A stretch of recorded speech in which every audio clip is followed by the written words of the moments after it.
deny my due.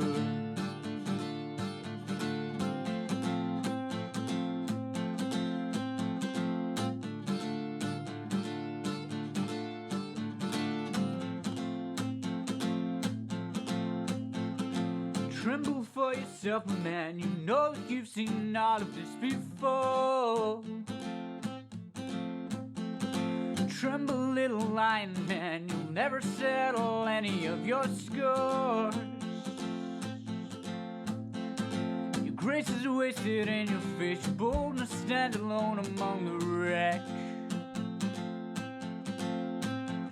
So learn from your mother, or spend your days biting your own neck.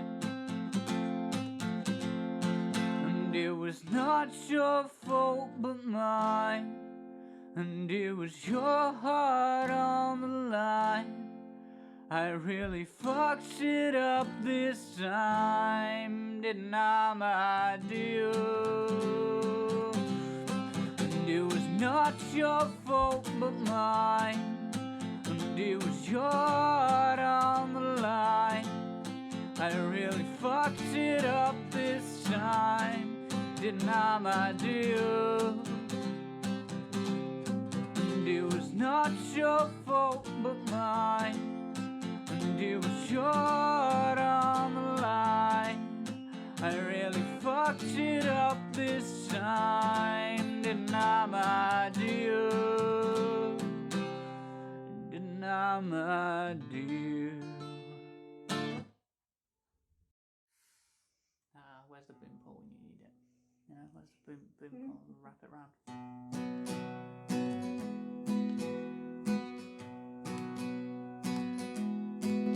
I feel your head resting heavy on your single bed. I wanna hear all about it, get it all off your chest. I feel the tears and you're not alone. Will I hold you, will I won't let Oh, hey guys, I go. realized I didn't have the show thing on for you. Technically, you're supposed to be looking at this the whole time, but I was messing around with the things, and so you've been looking at this desktop, so sorry about that. Hi, welcome to Happy Hour, I'm Kristi, and here's my co-host, Kevin who puts you in heaven. Kevin Well, but that could be like a sexual prowess comment. Well, that could be me being a mass murderer. Yeah, I think there's multiple. Oh, hold on. Or both. Let me turn off Cog. I'll make you come so hard you'll die. What happened to Cog's music? I don't know why that didn't bump up. Anyway, I messed up the show opening. So we're right back to how we used to be, Kevin. It's like the old days. Well, you're just breaking people in for when we go back to my channel because it'll be shit. So yeah, be prepared. We'll see how your be internet. Very prepared. Okay, but now we've got the right screen up. We've got the music off, yes, we did. You kill the Cog. No, we're not going to kill Cog. We're just going to turn him off. We're going to kill him with kindness. Yes. All right. So, hey, yeah, we're going to do some old school stuff. Okay. Yes. They're lagged. They don't know I've turned the music off yet, but they will. So it should be better. Hang on. So how long were we fucking talking when Cog was going? How do I know? I can't tell time while I'm also running and not noticing. You're in control. How can I tell? You should know. Why aren't you listening to the show in the background? Why aren't you doing your due diligence, Kevin? Anyway. Well, how the fuck am I supposed to listen to you and listen to you from 20 seconds ago? I know. I'm a massive fuck up. Can we move on now? No, you're not a massive fuck up. You're just slightly peevesome because you're usually very good at this. Yeah, so the way to handle it when I mess up is to make me feel terrible. That's great, thanks. No, I'm joking, right? The point is there's only room for one person who's shit at this. Okay, well, you haven't and had I've taken that role. Yeah, but the thing is, you got kicked out of your ability to be shitty, so I have to do both of our roles now. Kevin. Only for the next few days. I've been having to do your shitty role and my good role for months now. Fair. Yeah. So you're going to have to be both good and shitty starting at the end of this month. I'll meet you halfway. Okay, be good. Well, okay. You can be half shit, half good? But not totally shit, not totally good. I'll accept that. I'll give you half of a turd and half of something that's bar good. of gold. I don't know. I got half of a turd and half a bar of chocolate, and you won't know which is which. Oh, yeah. That reminds me. That's a very. Remember Caddyshack? I do remember Caddyshack, And yes. the pool scene. Yes. Someone did a duty in the pool, but it wasn't a They duty. did. It was an Almond Joy bar, was it? Or I can't remember. I don't remember it that well. Anyway, Oh, so from shitting in anyway. the pool to just shitting all over the internet, should we Yeah. go ahead and transition from this nonsense, technical disaster, come podcast, come YouTube show? Well, talking of things that make me come, Dave Rubin's book's amazing. Yes, that's what you were saying, but that's what got me so distracted from turning down COG, is you told me that you were reading Dave Rubin's book. Did you set it on fire yet? No. I heard that the much, lefties are setting it on fire. Well, I no doubt, because they're haters of Mm-hmm. the grand literary skill. Basically, it's like, imagine if Shakespeare hadn't died and had become 10 times better. That's the kind of shit we're talking about. No, it's the worst book ever. He's had years. He's literally been writing this for about 4 or 5 years now. He said this is going to come out, and he's put so little effort into it. It's untrue. Like Milo. Yeah, you can tell he wrote the tribute, the dedications page about 5 years ago, because it just says to my boyfriend. to Ben Affleck. Which I presume is related to the Bill Maher thing with "that's racist, that's really gross" or whatever. Do you remember that thing?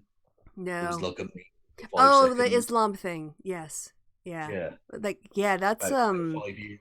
People don't remember that. Yeah.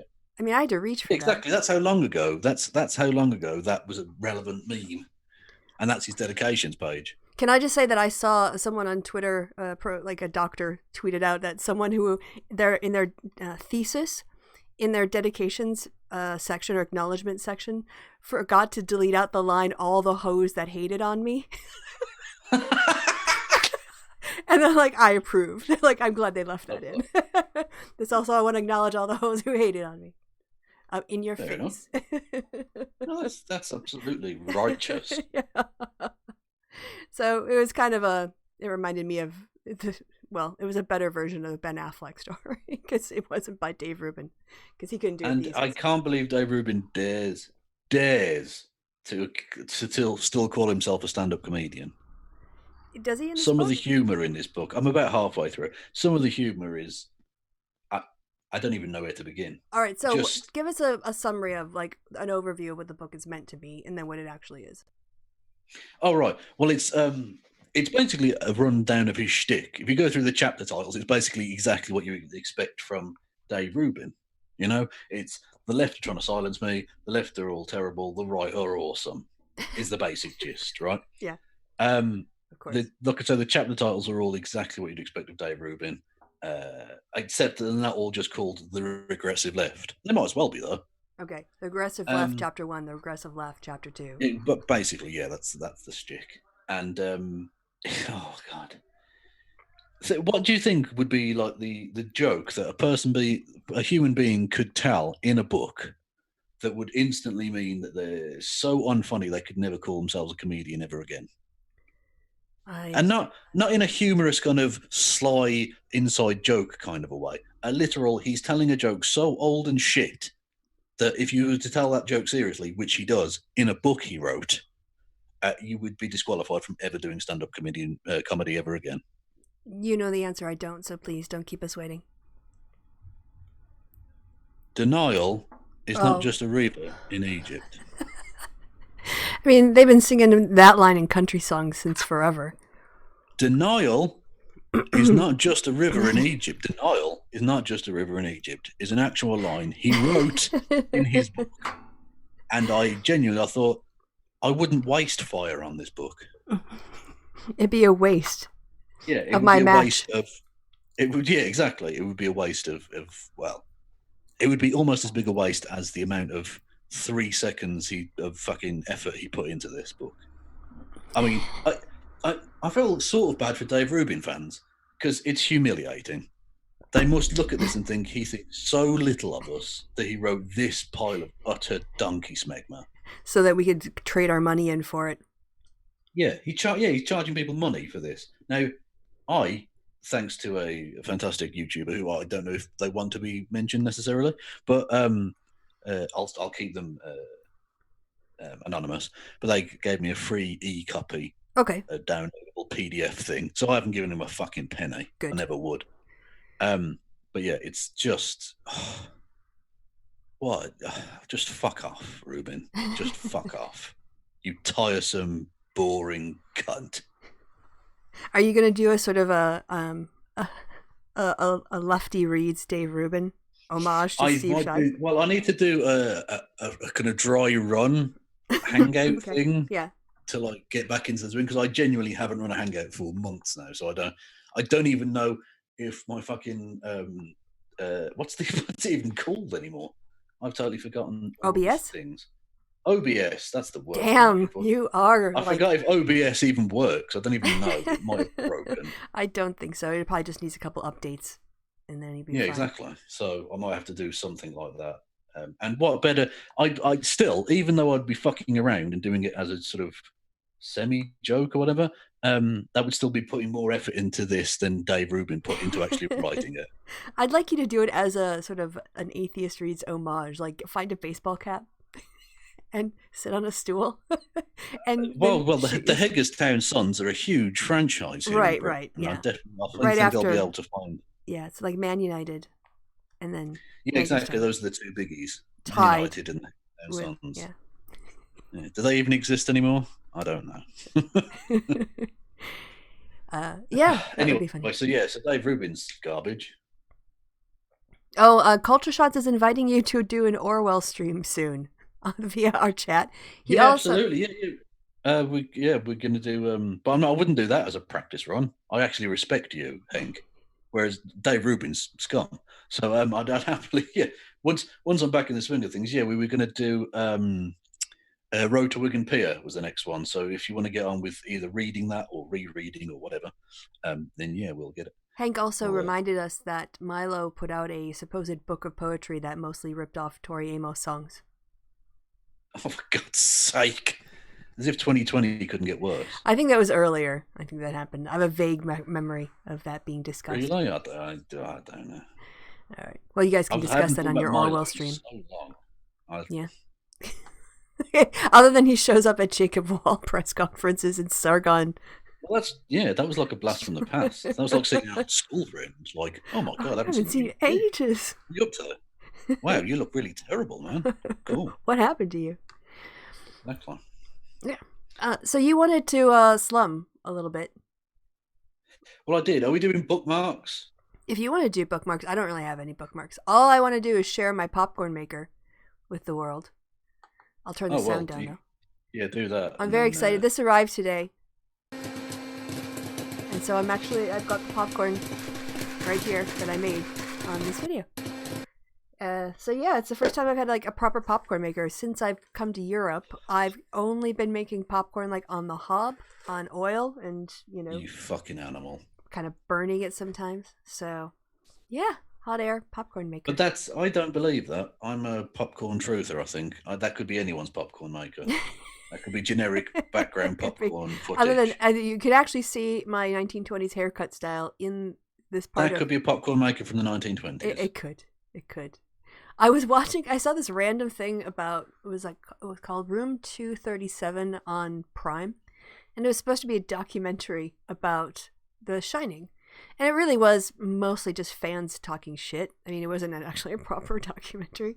And about halfway through, this guy drops this interpretation that there were screen flares on the backs of like some of the scenes that they did when they didn't have green screen. What do they call that before they had green screen? Red screen. Well, no, it's when they would have a rear projection of a scene behind actors or whatever. Brown screen. Whatever. This whole thing was about like how actually, who was it that directed The Shining? He did Dave. He did Eyes Wide Shut was his last film. Damn it. Who was it? He's a famous director. Anyway, he was part of the moon landing film crew that created the moon landing, and that he made The Shining to prove that he actually had the technology Kubrick? to do. Yeah, I think it was Kubrick. You're right, Stanley Kubrick, because he did 2001 too, right? Yeah. Yeah, his name No, just fell off my brain. just 2001, not 2001 too. That's as well. ridiculous. Yes. So yeah, the whole thing was The Shining was proving that he had the technology to fake the moon landing. I was like, okay, I'm noping out of this thing now. Yeah. Like, what the hell is this on Amazon? Just let anyone put any old shit up on there. Kev, you and I should do a documentary, put it on Prime. What do they do? They do because they let War Corps publish his fucking books on their website. Yeah. So, Anyway, I mean, anyone can. yeah. So. Yeah. Should I screen share? Will it allow? Oh, me? okay. No, Wait. For some reason, wait. they've permanently unshared the thing, haven't they? I have to actively do it. Yeah, I have to. Thanks, Sue. That's definitely the change everyone needed. Yes. Okay. Now, cock and balls, you are taking center stage. I am. Right. So they've got a real mishmash of nonsense for this because I didn't know. I just collect stuff now because Kristi was like, "You should do some bookmarks." Yeah, so I was basically like, random shit now. Do 10 or 20 for every show because that's I do shit tons. Also, when I like it to see your perspective because I said otherwise it's just my worldview that ever goes out. So this is good. Well, Kristi, I think yours is the only one that's worth going out. Mine would just be tits and cats. Well, I mean, I don't mind technically either of them. Oh, actually, I did see a good. Sorry. Okay, you go ahead. Do your bookmarks, please. Okay. This one, Mitch McConnell would pass UBI and Trump would sign it if Elizabeth Warren asked him to, but she won't because Democrats want the country hurting to stop Trump's re-election. Is honestly the most galactic brain take I've seen all week. Fair. Yeah. Barack Obama just says vote. Mm-hmm. Yeah. He said. Saw someone quote tweet that with the phrase, this Barack Obama chap is no Ed Balls. He's not. Technically, that's very true. although they do call Ed Balls the white Barack Obama, which is enormously problematic in a number of ways. So now that I've seen Community, I know it's like, why couldn't I be the brown Joey? Yeah. Joke. That's the basic joke I'm ripping off. Yeah. Okay. Yeah. Anyway, although that's probably not original to that show either, really, is it? Probably not. But this is Cursed Boomer Images is definitely worth a follow because some of it's mental. This is just a sign. It says, "Don't stay home. Stop the spread of quomonism," which doesn't work. No, that doesn't work, guys. I know what you've tried to do there, and it's stupid, but it also doesn't work. Shameful. Yeah. That's supposed to be Cuomo, the governor, Cuomo. Yeah, exactly. But this is just, I don't even know where to start. Great. Someone turned up in an inflatable Pikachu with a massive fucking gun, a weapon of death around children. So that's good. At one of these protests. Yeah, actually, did you see that armed white guys pretty much shut down the state of Michigan's ability to use its own building and have a legislative meeting because terrorism, pretty much. Well, nobody, but won't someone think of the armed white guys who want to catch a contagious virus? Well, it's not like they were a black guy out jogging. Please. No, I mean, they weren't that threatening. I mean, they were just armed and interfering with our democracy. Yeah, because if they were, then they'd probably get Candace Owens against them. So, you know. Yes, you won't want that. Stick, Sex and Hammer. Basically saying, leftists won't debate me. Then this person says, debate me. And they said, nah, you're a grifter. What? Like, what do you want? Like, they can't win. That's the point. Yeah. Actually, and I think you saying that Styx was a grifter was as a reason for you not wanting to be on the same. Yeah, exactly. I literally said, I don't want to because you just want to make money off me talking to you. So. And he was like, oh, you don't want to debate me. And now he's like, oh, you're just a grifter. Yeah, ridiculous. Anyway. This one measures in its small, and that checks out. That is adorable. That's basically a kiwi fruit with a face. One, yes. Yeah. Anyway, so that's adorable. It's a roller coaster, like I said. Yes, from fascists to cute kittens. Yeah, no turfs allowed. Just a friendly reminder. Yeah, good stuff. Yeah, this was mental. I don't know if you saw this.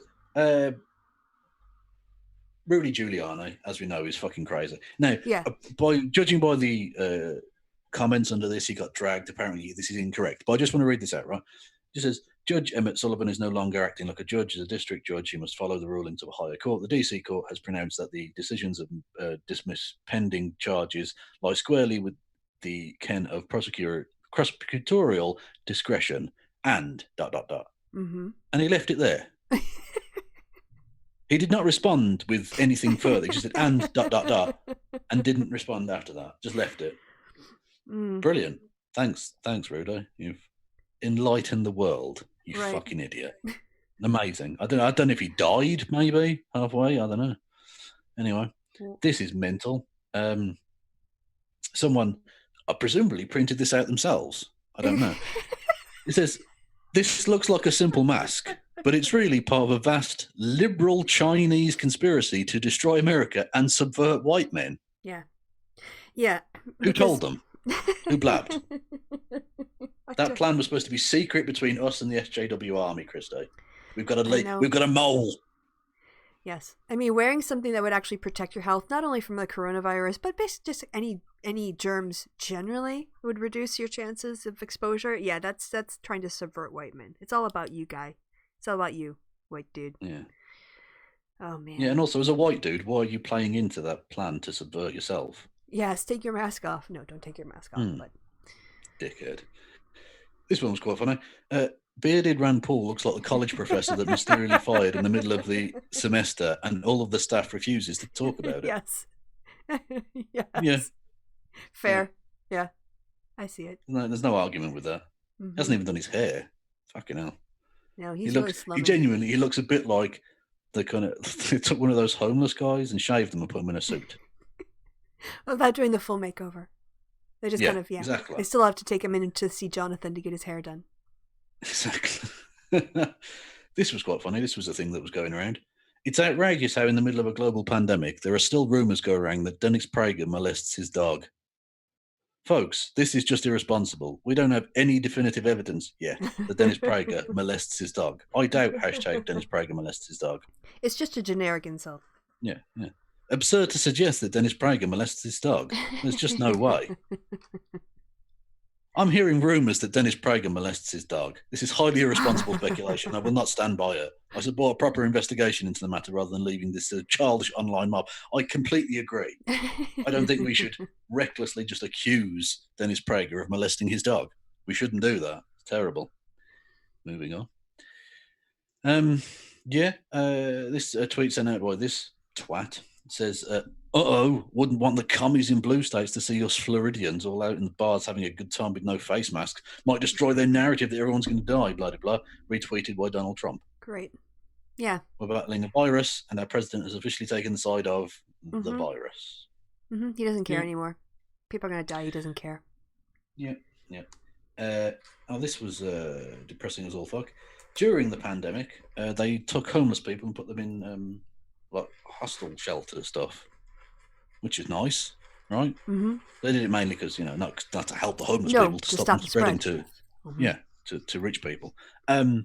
They pulled the plug on that now. They're just kicking them out. Let's go back to the streets.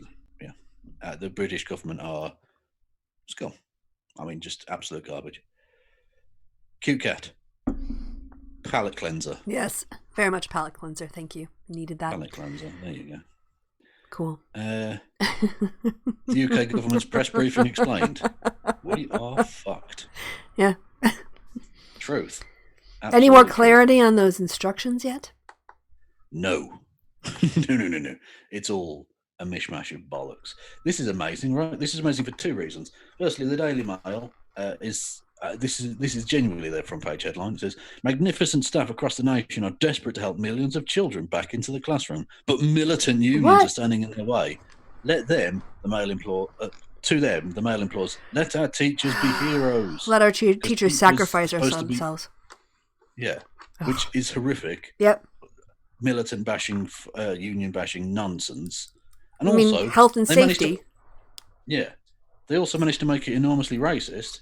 Because the stock image they used, they cropped out the black kid. Oh, nice. Because of course. Yeah. They couldn't just resize it. You couldn't be having the only reason you would ever get a black person on the front page of the Mail is if they've committed a crime.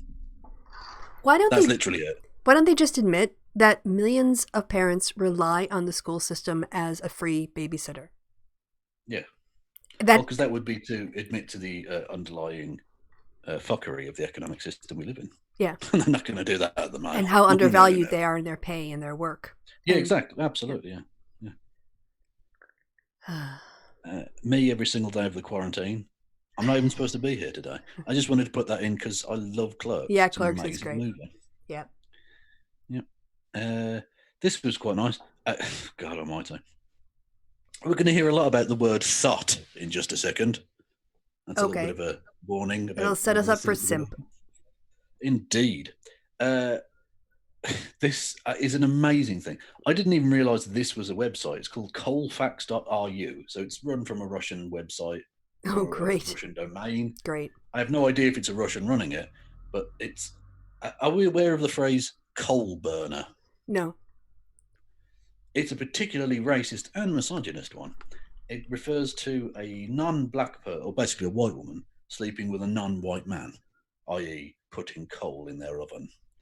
Yeah. Awful. White supremacists suck. Yeah. Yeah. This is Nazi bullshit, where they out women who have done race mixing. To which the profane feminist is attempting to get their website shut down, and hopefully it looks like might succeed. Might. But I also love the fact that the person writing this article is called Thought Patroller. Yeah, that's how they see themselves. Not really doing yourself a great deal of a favour there. Anyway, this was quite nice. Someone says, if you could say one word to Boris Johnson, what would you say? And Brit Girl just says, cunt. Yeah. Can't argue. This was enormously depressing. I checked this out as well. And it says, I read a tweet yesterday that I thought can't possibly be true, so I checked it, and it is correct. More National Health Service staff have died in 5 weeks of coronavirus than UK troops did in the 8 years of the Iraq War. Because the soldiers had actual equipment and were prepared, and knew what they were going into, and people were blindsided with and left without equipment. It's basically sending people to the front without any arms. Yeah, basically. We did. Yep. We did Elon Musk as Space Karen. Someone made a thing. That's great. Yeah. And there was some great responses to it. Someone said, in space, no one can hear you call for the manager. Nice. And another one said, don't you ever speak to me or XAEIZ12 ever again. His crazy baby name. Nice. Yeah. This is just awful. I've been saying for a while, the actual number of corona deaths in Britain is significantly higher than the government estimates, to the point they've gotten so bad now where the most reliable indicators suggest about 61,000 deaths, which is double what the British government are currently saying. Shocking. I mean, the United States is hitting they're closing in on 90 now? The United States? Yeah. Yeah, although I would imagine that's probably significantly higher as well. Yeah. I wouldn't trust the Trump government to count anything, because most of them can't count. So, and of course, what we're doing here is they're looking at excess deaths, so people who died, but weren't listed as corona, and comparing it to how many people died at a similar point in previous years and what they would expect at this time of year. Yeah. And then the final one, palate cleanser. There's nothing rude going on here at all. Get your minds out of the gutter. Just a cat looking at a chicken. What's wrong with you? Thinking, oh, you caught me. Oh, I'm on camera. Anyway, cock and balls.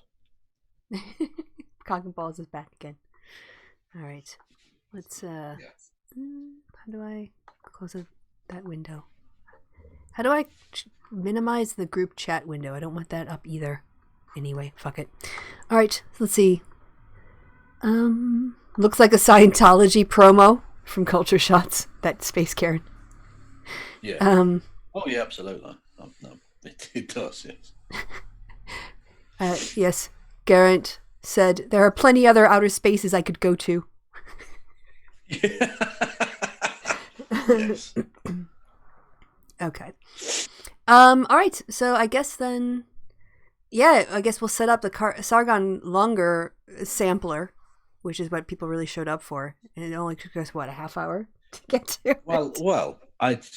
Just a quick update on a thing. I saw that Chud Logic, who's a good chap on the interwebs, was going to be debating the Lord of Patriarchy himself. Yeah, I think you might have mentioned this. And I just happened to see like an advert for it saying, come and join me for this. And I just said, tell him Kev says hi and that he's the most stupid human being ever. You fucking spoon. Yeah, he's a right spoon. And someone's just turned it back saying, we're 10 minutes in and he's absolutely proving you're right, Kev. He thinks Ruben's a leftist. Yeah, that's walk-ups. Yeah, he's not up on the current year. He still lives in 2018. His glory years. All right, so yeah, you want to give a little context? You've seen this clip, so you want to set it up a little bit? What's being discussed here? You need to share the thing with me, Oh, Kristi, right, I can't see what the fuck you're talking about. Too many screens. Apologies. Share screen. It was green, but it was not. I'm going to go and shut my curtains because I don't want people looking through the window at me while I'm naked. All right. What about the fridge? Yes. We always pull the fridge move. All right. So what it says, though, is so this is from one species who writes, Sargon says that Whaaat head is, quote, an unwitting attack dog of radical communists, unquote. You shared the other screen with me. Oh, did I? Oh, sorry. Wrong screen. Okay. I told you a lot of screens. All right. It defaults to that one. Let's have a look. There we go. Boom shakalaka. Yep. So... Yes, well, basically this is from the video that we're not going to look at because he only released it today. I haven't seen it. And it's about, should you debate leftists or something? We could maybe watch parts of it. You need to get closer to your mic too. You sound so far away. Oh, sorry. No, I was resettling. I was getting myself back into my ass groove. Right. Where your butt cheeks have been in the same spot for so many sporting events. Exactly. It's cold everywhere else. There's a little divot. I've warmed up this spot. Where your crack goes, and if you sit on it, it sort of pokes into the cheeks if you're not sat right. Well, you went too biological with it there. I was going to leave that to the imagination. I already pictured it, so I just described what was in my mind's eye. You pictured my ass cheeks. No. I pictured your couch seat, actually, technically. I was describing the seat, not your ass. Well, that's because my ass is indescribable. Right. Well, especially since I haven't seen it. You can put Kristi, it on camera. I don't know that human eyes are capable to gaze upon its beauty. We could. It's like that bit in Dogma where God speaks and everyone, the angels die. It's just too powerful. Humans can't take it. Well, what if we put on the camera and you just sort of like went waist high and just gave us a little jiggle? No, that won't be happening. All right. Okay. So anyway, you've seen this. Is him just going off on shoes? Only 11 seconds. So, all right. Here's a little 11 seconds of Sargon. But it's interesting that the problem I have here is that Shu is, and I think unwittingly, acting like an attack dog for radical communists. Now, but it's... We're going to have to watch that then, because that's just too hilarious. Yeah, that is ridiculous. Yeah. All right. Do you want to watch that instead of The Simps? Well, we can just do a Sargon of each. We don't have to actually plow through. Okay, yeah.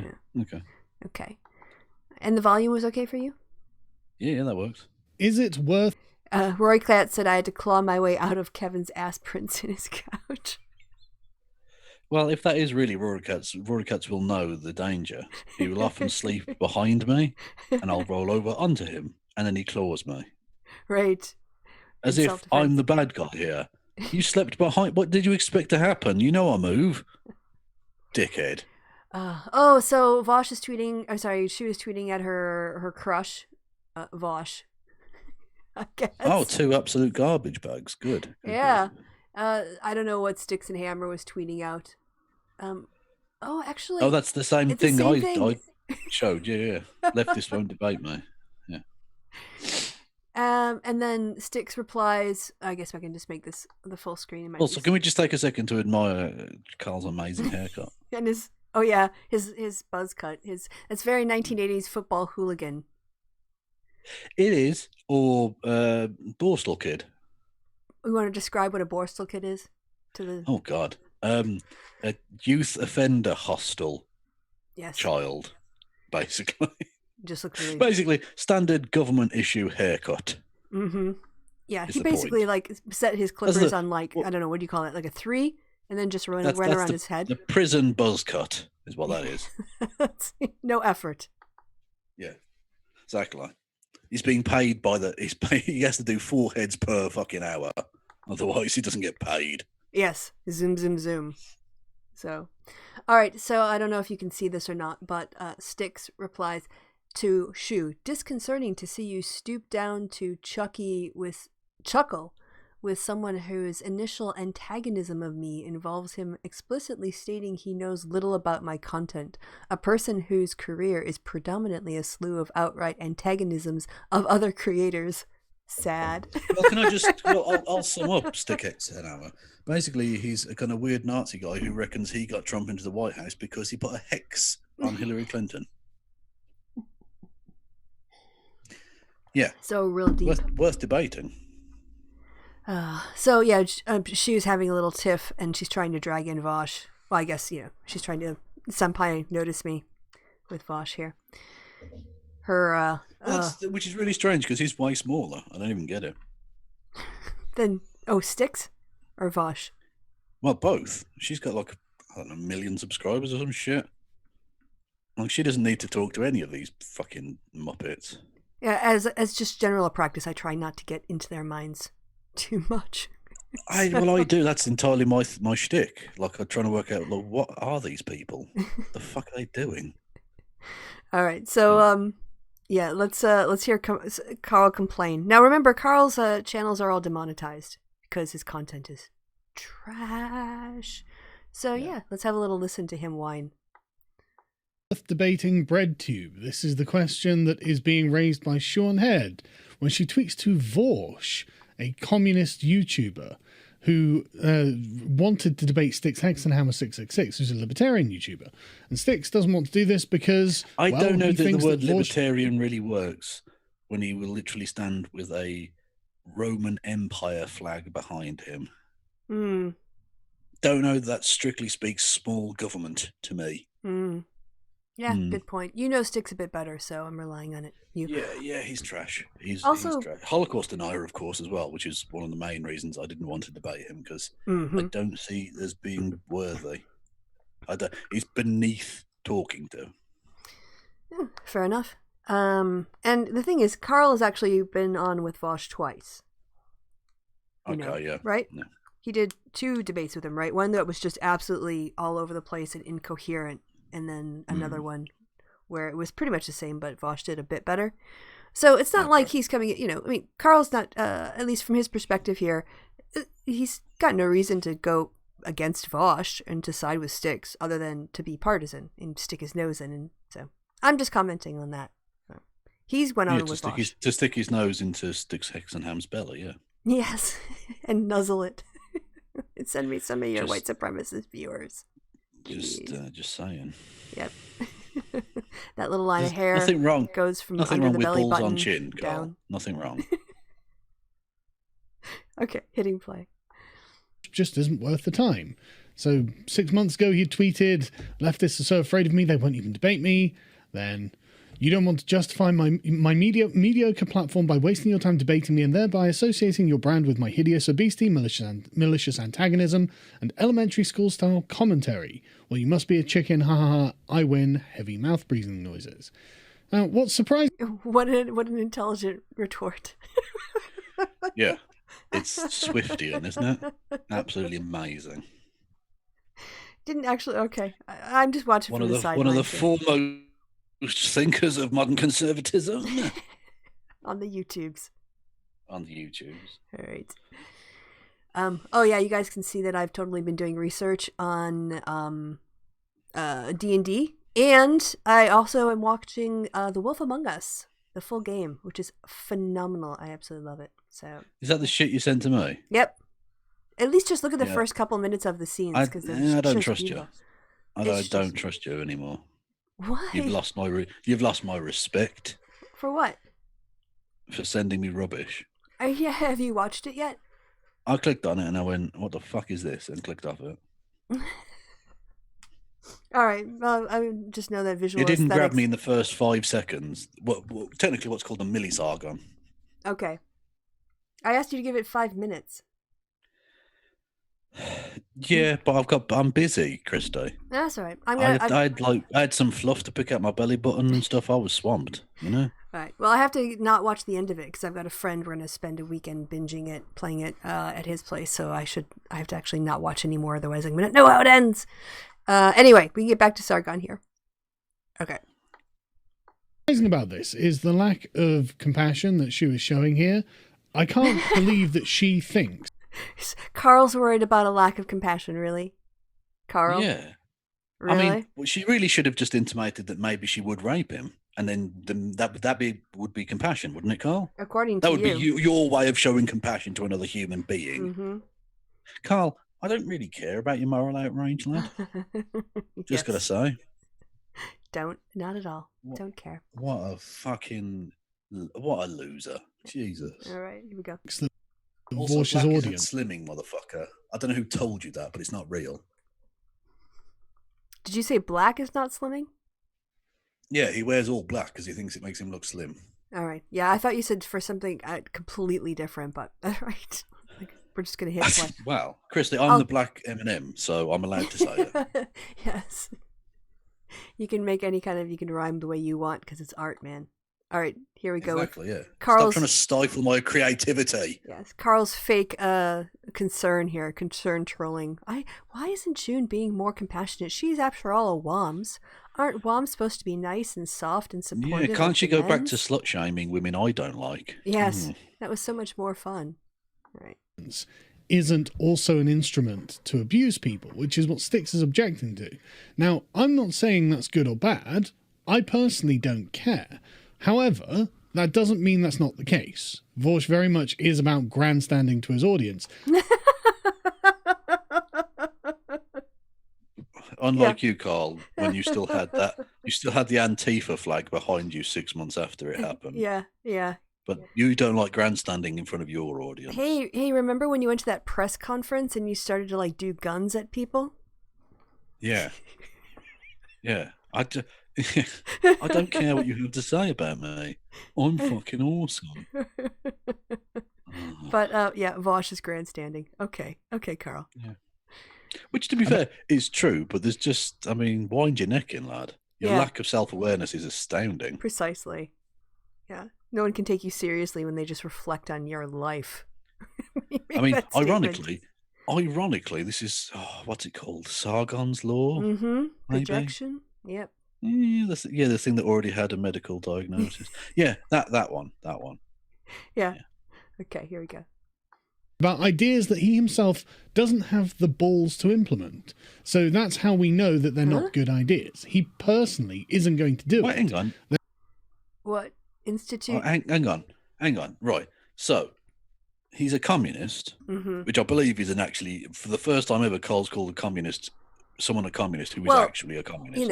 A broken clock. If you call everybody... Well, exactly, yeah. If you call everyone in the world a communist, some of them will be correct. Yeah. That's just probability. That's not insight or anything. Exactly. That is a statistical fact. Yeah, eventually you'll be correct. It's a statistical inevitability. Yeah. So Vosh is a communist, but he's too afraid to implement. When has he had the opportunity to implement communism? I don't think. As last time I checked, he was a guy in his 20s, 30s who has held 0 positions of actual political authority ever. So I don't know what the fuck you are talking about. Oh, look, he's sleepy. Oh, he's sleepy. Carl's face, sleepy face. I love that. That's his fart huffy face. He thinks he's made a really good point. Yeah, he's not had the opportunity to implement anything, communism or otherwise. I don't know. You're just so dense, man. Fucking hell. Yeah, I mean, even if he had the opportunity to run a worker-owned cooperative, it would be operating within a capitalist system, so it would just be an anomaly within a wider... Yeah. Again, Carl talks such shit. Yeah. Okay. Therefore, we can't assume there's any virtue in what he's doing. He's, in fact, living like an arch-capitalist, much in the same way as Hassan Piker. What? No, how is it? Arch-capitalist? No. No, like, Jeff Bezos is an arch-capitalist. Yeah. If you're self-employed, you're not a capitalist. Yeah. He's doing exactly what you're doing, Carl. He makes videos or streams or whatever, and people send him donations, which is fine. I don't have a problem with that. But Carl does, apparently. Well, he's just jealous because he can't do it. Well, this is one of the main points of the simping video was, I mean, firstly, he has a go at people contracting the services of sex workers, which is interesting considering Carl's search history. Yes. Yeah. Indeed. His marriage is safe. It's fine. Absolutely fine. I'm sure his wife isn't at all reciprocating in that. I'm sure she isn't. I'm sure she definitely isn't, Carl. It's generic. Anyway, insult. a generic insult, pedo. Generic insult. Now, that's a joke at the expense of Elon Musk, just in case anyone didn't know. What was I going to say? Oh yeah, and he says it's terrible that these e-thoughts, as he calls them, I call them human beings, but whatever. Yeah. They get people to donate to them for being on camera. And I thought to myself, that is literally a description of your job. It is. He is that. He just gives people what they want to see on YouTube for money. You're an e-thought, Carl. If they are, you are the original. You are, Carl. You are the original e-thought. You went from trying to develop a video game to having all your various phases of grifting. Well, let's not bury the lead there. Kind of trying to rip off the people who had funded it as well, and then eventually getting caught and having to repay them. But basically having a interest-free loan of thousands of pounds over the course of years. But that's fine. That's fine, Carl. Mm-hmm. You've got a leg to stand on when it comes to money-based internet ethics. Yeah. All right, so setting up a straw man for Vosh, who, again, not a fan of, but I'm also just not going to let Carl not get called on his shit in this situation. Yeah. So it's quite interesting how these communists... Vosh is not doing anything that Carl hasn't done 10 times more and 10 times worse. Yeah. I mean, again, he's not an arch-capitalist because he's not using capital in order to front the starting of a business where he takes workers and... As far as I'm aware, he doesn't have an employee either. No. So I don't even know where to begin with that. I mean, at most he would be petty bourgeois, but that's about it. Yeah, perhaps, if you consider like it a craft and what he's doing. Yeah, in that way. But he's not a capitalist. He has no capital. He's not leveraging capital. He's not using capital. Well, not just that, but it's the whole what's it? The Charlie Kirk tiny face argument of, I live like a capitalist every day, Cenk. Oh, well done. You live in a capitalist country. That's not enormously surprising. Wow. That's like saying, I breathe oxygen every day. I'm a land-based mammal. I take in oxygen every day, Cenk. Yeah, well done. Mm-hmm. That's sort of inevitable and literally unavoidable. Yeah. All right, hitting play. Don't walk the walk, even though they talk the talk. But she has been taken in by all of this because I think she's got an attachment to being left-wing. And I don't want the comments on this video to just be, oh, I hate this person because X, Y, Z. That's not productive, right? But I think that she does have an attachment to the label of left-wing. And so anyone who asserts this label, essentially, she's kind of forced to go along with them. And I don't think she's really thought this through as much as... No. Is she though, Carl? No, she's choosing to hang out with the dirtbag left for a reason. Yeah. Because they appeal to white populist tendencies. Yeah, she doesn't like that many left-wing people. Yeah, she's more of a populist. She seems to like more right-wing people than left-wing people. Or at least centrists, whatever. Yeah, and she likes conspiracy theories and populist, things. Simplistic. Which is why Carl wants her back. Yes. Carl wants to win her soul back for Trumpism. Because it's totally not a religion. No. All right, hitting play. she might like. But what Styx is talking about here is, I would suggest, the social justice types. The social justice types who end up essentially making this meme true, where people are having civil discussion and then on repeat. Yeah, considering he was just on our channel, 6 weeks ago, 8 weeks ago? It's like a record that got stuck on 2015. It's just skipping constantly. SJWs, SJWs, SJWs, SJWs. He's such a boomer. Come on, Kevin. Or it's not Kevin. Oh, sorry, Carl. You got to keep up here. You got to keep up with the fads. You're still stuck in 2015. Well, he's trying. He's got the new one, Simping. Mm-hmm. He's got his own version of that, which doesn't seem to interact with a lot of other people's description of what that is. But that's fine. What does Carl ever read or hear what other people? Yeah, he hasn't done any research. No. He's just women Here's are bad. What I think it is. Yeah, women are bad, and then some men are also bad, but mostly women, and the coloureds. Yeah, and the Muslims, of course, because he's an admitted Islamophobe. Well, that's mostly the Browns as well, isn't it? So that kind of fits. He's an intersectional bigot. Mm-hmm. It's assertion. Because they look at what you say, because you are a misogynist. You're on record. You're the rape tweet guy. That. Things that are not up for debate. Yeah. I thought everything was up for debate, Carl. Well, it doesn't sound like much of a marketplace of ideas to me. Yeah, and you're on record being racist and misogynist and homophobic and transphobic and Islamophobic. So it's not Carl, an accusation. It's just a descriptor. Yeah, Carl, you don't even act like a white person. All right, hitting play. They're not in any way useful whatsoever. And that is basically what Vorsh is. But Vorsh is that for the he won't like it if I call him a tanky, but for the revolution. He went on 2 debates with Vosh. What are you talking about? They won't talk to you. He spent hours talking to Vosh. Yeah. What are you on about, Carl? And not just that, but he's an SJW and a tanky. Okay. That's an interesting He's take. whatever Carl needs him to be. Yeah. I don't know what that am whatever you say I am. If I wasn't, then why would I say I am? You'd have to gulag people for stuff and then gulag yourself for being insensitive towards the people you gulagged. And then play that Pet Shop Boys Eminem crossover as torture. Remember that guy? You already did that to me. All right, hitting play. Revolutionary communist being Guantanamo-ed. Yes, that was terrible. It really was. Yeah. And the SJWs are for the rest of it. And they won't debate their ideas. Vorsh doesn't even debate his ideas. What? Vorsh just angrily shouts at someone at how co-ops are going to be the best thing ever, but Yeah, like you were on our channel shouting at Kevin and not letting him get a word in edgewise. You were just talking all over. Not just that, but a more obvious example of that is shut up, Richard. Shut up, Richard. Shut up. Shut up. Shut up, Richard. To Richard Carrier on stage in front of 1,000 people or whatever. But you debate your ideas, do you, Carl? Mm-hmm. Have you even read Locke? He's not mentioning he spent like more than 4 hours with Vosh discussing various ideas. He didn't mention that, did he? No. Mm-mm. Or coming on our show. Not just that, but to be fair, Vosh has ideas at least, Carl. Awkward Pasta says, I feel like you would be very fun at karaoke night, Kristi. I am awesome at karaoke night, especially when I'm drunk. Get some Patsy Cline out.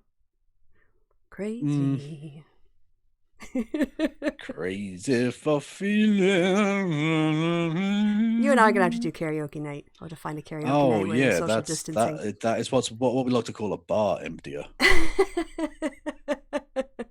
It'd be like a fucking ghost town. The fucking staff will be wearing earbuds or whatever. Yeah, technically we're being paid to be here, but we don't have to listen to this bollocks. All right, hitting play. For thee and not for me. If you watch his debate with Stefan Molyneux, you'll see what I mean. It's actually amazing to watch him screech to a halt and start. Japanese guy. I don't know. No Molyneux. No, I don't know. Widening back his own position on worker co-ops. Well, actually, there are conditions. They're not always good, and it certainly wouldn't work for my channel. I do most of the work, so really do you. Sounding very capitalist here. Carl doesn't understand what capitalism is in a Marxist analysis, does he? No. Well, no, but he doesn't understand it in a capitalist analysis either. Like, he's genuinely got this ridiculous... straw man. Well, not even well, it is a straw man, but it's because it doesn't really exist. But it's the anarcho-capitalist version of what capitalism is, isn't it? It's absolute freedom of anyone to fuck over anyone else. But it's all totally fine because it's all what's the word? Consenting adults just exchanging things. Because apparently before capitalism, people didn't exchange things. Yeah, it just sounds like Carl thinks any exchange of like a good for a service, like cash for entertainment, is capitalism, and it's just not. It's just... Yeah, exactly. Yeah, markets existed before capitalism did. I feel like and they will exist after it dies. So. Oh man, see, I haven't done a lot of produced videos because I've been doing a lot of produced videos for work in the last 12 months. But I've stopped now. I'm actually writing again, which is making me think, oh, I could do this video, I could do that video, and maybe I should do explaining to Sargon what capitalism is. That would be fun. As an educational series. All right. You might actually deconvert him from being a capitalist. Well, at least he can get the concept right. He's been talking. It's like feminism. How do you still not know what feminism is?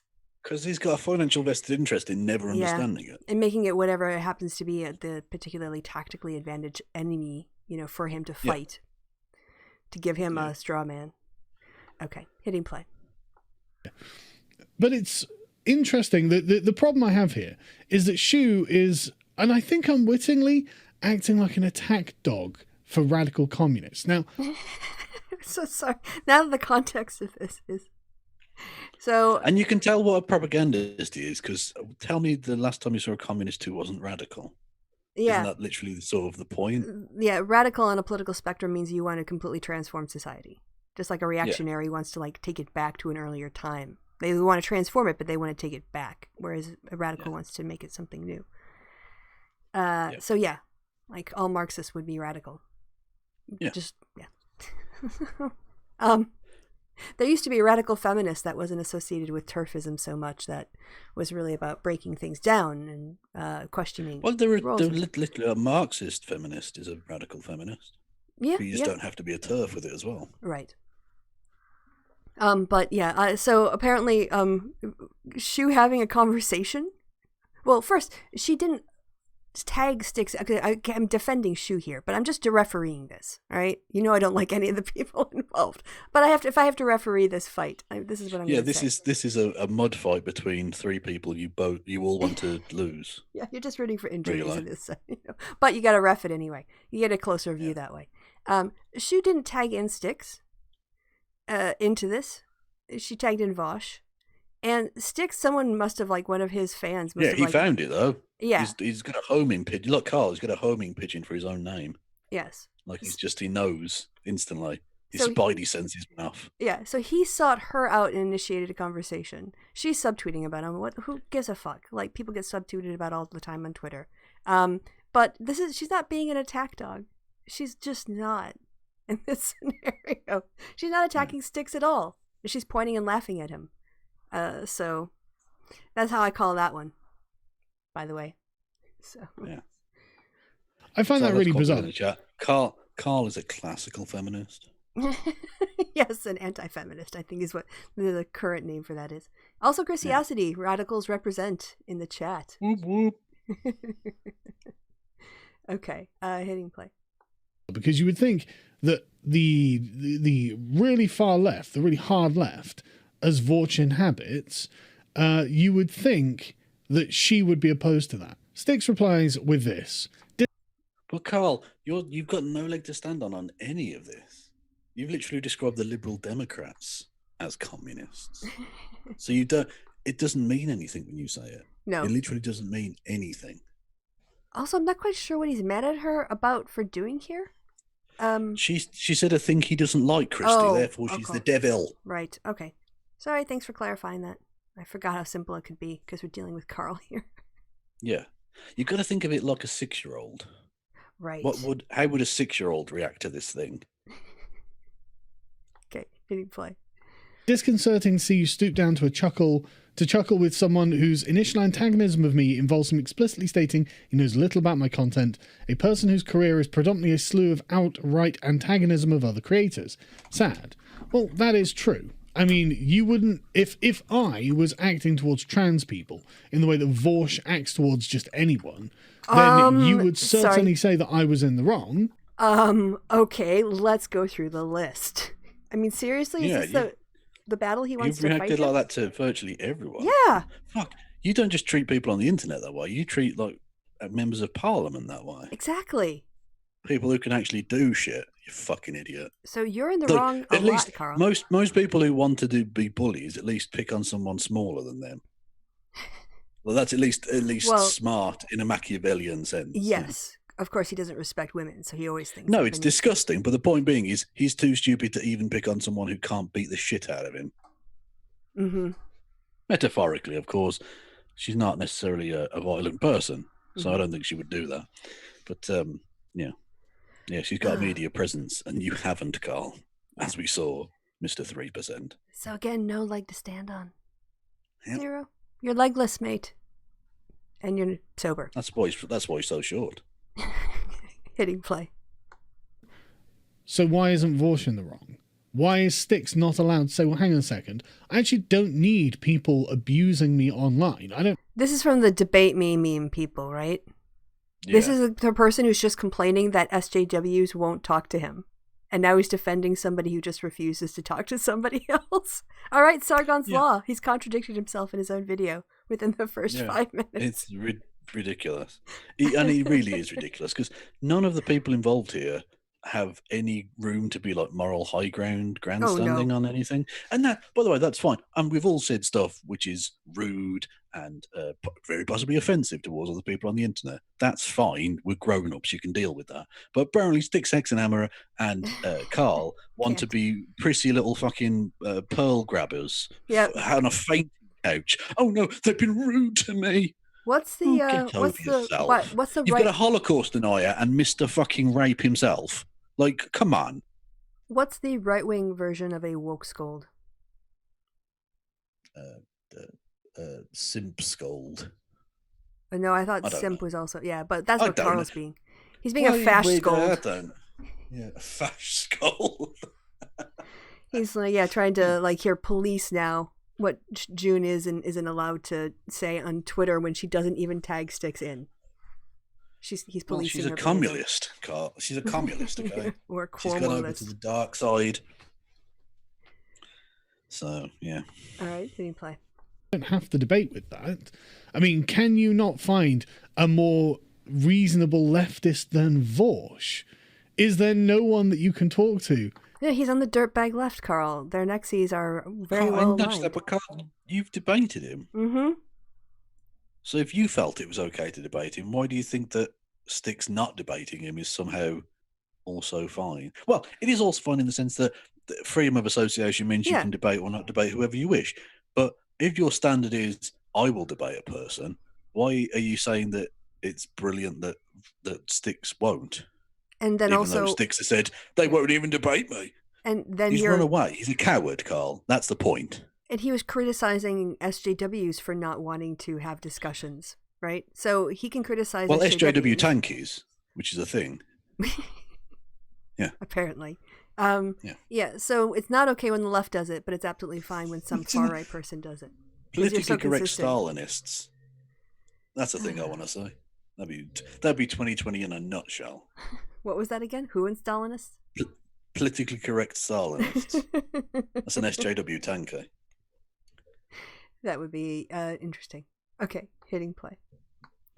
Who is not this person? Because he doesn't seem... I mean, he doesn't even accept when he's wrong either. He doesn't understand it. And when you get something that he doesn't know anything about, I don't care about that. It's like, okay, but that's something that other people care about. That's a facet of the debate. Why can't you engage with that? And it's just a way of effectively ejecting. Carl. From Mr. I don't care about your moral outrage, why is it that the fact that other people care about it means that Vos should give a shit? Yeah. Why should he care about something because other people care about it, but you won't even respond to a point because someone else feels that way? Carl wants to please everybody. Either other people's opinions matter or they don't. Carl is a content police. He'll tell you what not to talk about. Yeah. Yeah. Everything's on the table in the free marketplace of ideas except this, and this. Yep. And this, June, and don't that, say this. and the other Vosh, bit. you should say this. This Yeah. is going to regulate everybody's speech for us. Yeah, Sticks, if you could come on my back, please, because, I mean, something like that. Yeah. Was that you talking for Kev, or was that you talking for Carl? Don't get it in my hair. It's freshly cut. I mean, look at it. It's beautiful. Okay, so you're doing a Carl character here. You're not just. I'm doing a Carl character. Okay, yeah. this isn't like the Could whole. you know? I mean, I'm a little bit annoyed that my verbal stylings weren't good enough. That you got the sense of the. Well, it wasn't like a Paul Joseph Watson. I didn't evoke the picture. You weren't put into the scene as such. You didn't get the whiff of stale horse manure in the nostril from my performance, and I'm ashamed. I've let myself down. I've let the Academy down. And I've let my co-stars down. Yeah, so yeah. I'm sorry. It's okay. We forgive you. Yeah, it wasn't as convincing as your Paul Joseph Watson, and it didn't have the sincerity of your. Oh, you're right, Paul. You're right. Your sexual fantasies about who was it who had the waddle again? You were nuzzling up against. It wasn't Dick Cheney. It wasn't Rush Limbaugh. Was it? No, it wasn't. It was Prager. It was Dennis Prager, wasn't it? Dennis Prager, yeah. Dennis Prager's waddle. Weird fucking vaginal lip neck situation. I think that was it. Yeah, I think I coined the phrase chinnilingus. Yes. All this gammon to choose from. Oh, and Piers Morgan too. Piers Morgan, yeah. Me and Piers Morgan absolutely going at it, hammer and yeah, tongs that was in it. the Ritz. That was it. It was in the honey room suite at the Ritz. Yes, that's right. Absolutely fucking brutalizing each other. Yeah. Because we had to pick Paul Joseph Watson or Piers Morgan, and you went for an afternoon of passion for a week, and I went for he'll be done in 2 minutes. I just want to get it over with. Yeah, that's fair enough. You took a tactical decision. You took a negative look at the situation. I've decided to take. Life has given me lemons. I'm making very weird homoerotic lemonade. It's fine. And we got so much joy out of it. So some people's glass is half full. Some people's glass is smashed on the floor. Yeah. Being used as some sort of kinky aid between me and Piers Morgan. There you go. Yeah. All right. Hitting play. And this comes from the sort of bread to bro, debate me bro sphere, the sort of Reddit debaters, as if that's a legitimate debate. Reddit? Oh, it's 2015. It's never ending. Who the fuck are you talking about Reddit? Carl, seriously, no one's talking about Reddit. Reddit is not a part of this story in any way. No. But you had to throw it in there. Just to remind people that you're like basically an internet boomer. Yeah, it's 2015 all over again on constant fucking repeat. It's the same song, Carl. Please stop. He's got to find somewhere to steal memes from, Kevin. 4chan is gone. 4chan's gone, yeah. Oh, God. Never mind. But, but wasn't Charlie Kirk doing the debate me thing like, during the Trump campaign or just after? Like, he's mocking. Their whole thing is debate me. It's always Ben Shapiro debate me. Fucking. He's got a book about debating Molyneux liberals. says debate right? me. All of them do. Yes, but now that leftists are like doing it, probably somewhat semi-ironically back at right wingers. Now he's going to complain about it again. Hypocrite. Orion in the chat says, "Is he going to talk about having a fight with a leftist on MySpace?" Exactly. If he starts bringing up like fucking Napster, AOL chat rooms and stuff, yeah, I'm gonna lose my shit. Yeah. Okay, here we go. Or something, but it comes across. I mean, when I had my debate with him, the top comment on Adam and Sitch's stream was, "This guy sounds like he's trying to punch Sargon through the screen." It's really amazing, isn't it? It's like, what are you so aggressive and angry about? If you're Really, Carl, when you came in here ranting about Muslims, you sounded angry and off. So again. Yeah, Carl, I don't know that Mr. Screaming the N-word repeatedly at Nazis and punching the desk because Bernie Sanders sent a tweet you don't like. I don't know that you get to like really take the moral high ground on being aggressive on the line. I think that's maybe when you've tunneled so far underground that you can feel the fucking heat from the core, you can't be like taking the high ground on this, really, to be honest. Nope. And he didn't have any. You didn't sense this at all during the debate, Carl. You have to go, ooh, look afterwards. Oh, I'm a victim now because Vosh was verbally stomping me. Yeah, exactly. I didn't even take the victim blaming thing. Yeah, of course he's playing the victim. Yeah, Yeah.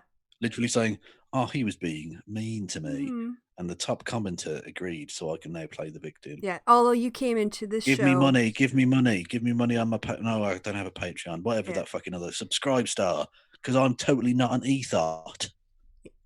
He's going to try to say that Vosh was verbally assaulting him and being aggressive when he came on to our show and started to bring up my fertility as a link to my worth. Yeah, Carl, I wouldn't even verbally abuse you. All right, hitting play. So certain in your own positions. But of course, he wasn't, which is why Molyneux ended up making him look like a prat. I doubt that Shu very goes, much. your first excuse No, was he he watched makes... that. It didn't. It was a complete shit show. Both of them basically said exactly what you'd expect them to say, Yeah. and nothing was really gained. Yeah, not surprising. I think Vosh made a couple of good points, mainly because arguing against kind of weird fashy ANCAPs isn't you're that going difficult. to. You have to, really. Yeah. I mean, if you're a coherent person. Just by saying, well, actually, that's really, really kind of disgusting and anti-human, is a perfectly fine response to most of their arguments. Fair enough. Basically. Yeah. Yeah. All right. So he's going to go into... Why doesn't he just call this, I try to tone police shoe on head or content police shoe on head? Why does it say bread tube on it? Oh, probably because of clicks. He wouldn't get as many clicks if he didn't put bread tube. He just said... Okay. Plus, he probably doesn't want June to see this. Probably not, no. Because if she ever makes a response to him, because, I mean, she's certainly in those circles one of the cool kids, and Carl hasn't been for a long time. Yeah. If she makes a video destroying him... Well, that's why she went there. She went there to be one of the cool kids, so she could hang out with Peter Coffin and Vosh and feel edgy again. Yeah. It's true. Basically. I mean, she basically went from the atheist skeptic community of dirtbags over to the leftist community of dirtbags. Well, yeah, I've said this before and I've gone back and forth with these people, but basically they are the old skeptics, but they've just added Marxist economics. Mm-hmm. Which, I mean, I don't care. Yeah, you're not buying that's it. not a massive improvement. Fair enough. Okay, so now we get to, I guess... If you remove one pube from my very puby soup, no, I'm not paying for it. It's still full of pubes. What? Where? I don't understand how that sidestep to the pubic carrot in the soup analogy. Can you get... Well, I was suggesting I was just trying to get like a thing that was nice and then ruin it with lots of little things. And you take away one of the little things, but it's still full of the horrible things. So you're in a restaurant, bowl of soup, but it's got loads of pubes in it. And you can But say, then it was never nice. Waiter, that was never nice pubes. then. It was always puby soup. Well, no, you're expecting a nice bowl of soup. Okay. And they deliver a puby bowl of soup. Okay, so what you're saying is that ball self-kicker, is when you first see his content, you're like, oh, that might be some wholesome soup. But then you realize he's just a bowl of puby soup. Yes. Okay, and in there is Coffin and Vosh. And by adding Marxist economics, they've taken one pube out and gone, expecting you to pay for the bowl of soup. No, I will not. And I shan't be coming here again. This restaurant's really weird and unhygienic. But if he kicked his balls kicked his own balls in person live, would you tip him at least? No, but I would laugh. Okay, and go, fair enough. Fucking white people, man. Jesus. Like, I'm a white person. I still have to go, white people. Yeah. Just stop. Sometimes you just do. Okay, yeah. Hitting play. Which is why miscegenation is the only way forward for humanity. Hitting play. Makes money. So then he said he'd donate the super chats to charity. No one trusts Vosh to donate super chats to charity. And I'll tell you why, Shu, right? Go and ask him, what does honor mean to a communist? Go and Checkmate. What? I mean, that don't want any number. He thinks he's absolutely slaying it at that point, doesn't he? The way he said that was if it was going to be a really That's great... what I said. It was like a mic drop. He thought he was dropping the mic. Yeah. He thought he had a checkmate move there. That literally doesn't mean anything, Carl. No. Like, there are like communist war heroes and stuff. I think honor means quite a lot to those people, doesn't it? Oh man. Like, honor probably doesn't mean, if you'd said, what does honor mean to a dirtbag or something, that would make sense. But it would But still. what does honor mean to a communist? Yeah. Well, it depends on the communist, I suppose, doesn't it? I don't understand the link between honor when one's a value system, one the other one is economic. I don't. Okay, so Well, like okay, what does honor mean to neo-Keynesians? let's just walk through the Carl think. All right, let's just get our big brain hats on. And here's what Carl thought from what I can reconstruct based on the sentences he's spoken. Vosh said he was going to donate some money from a stream to a charity. Yeah.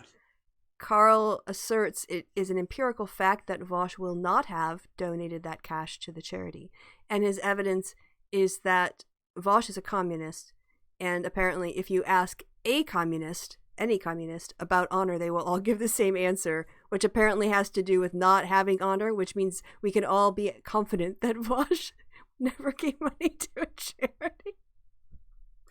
Which is amazing because it's self-defeating. I mean, it's so dumb. You've explained that so brilliantly.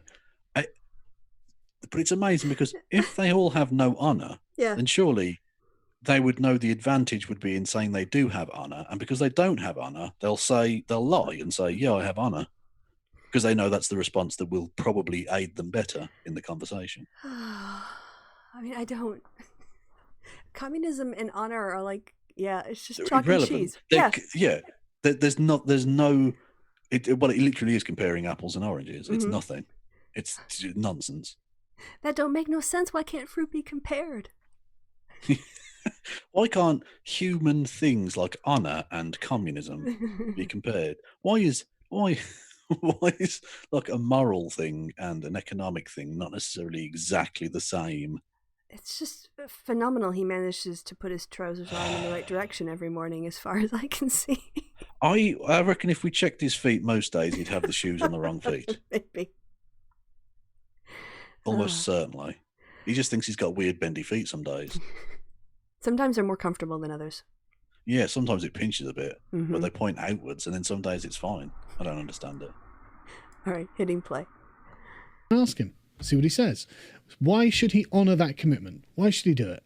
Hassan doesn't honour his commitment to pay his workers. Vosh doesn't honour his commitment to worker co-ops. Why should we expect that he will... What?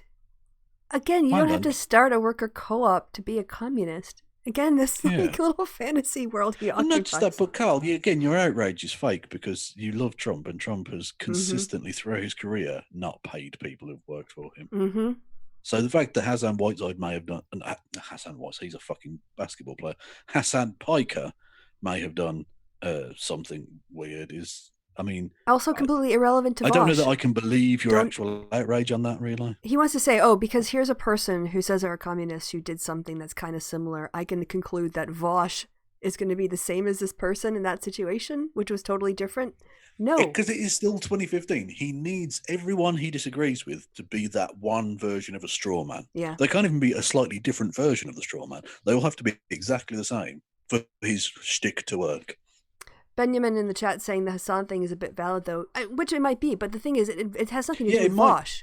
The issue here is Vosh donating money to a charity. Whatever Hassan, whatever, did or didn't do is completely irrelevant. It's like they don't know each other. They're irrelevant. They're completely different human beings. Yeah, that's like me equating someone who did something terrible to saying Carl would do the same thing because they're both British. Or they're both white guys. Yeah, Carl, you're no a person who lives in Britain. You're just like Jack the Ripper. Yeah, precisely. You're indistinguishable because you're both English. Well, he was very possibly Canadian, but he lived in England at the time. Yes. You're both residing. You both reside there. Resided. Indeed. Yes. All right. We've got a Sargon in. So we want to watch this more. Or we want to swap out for the simp stuff.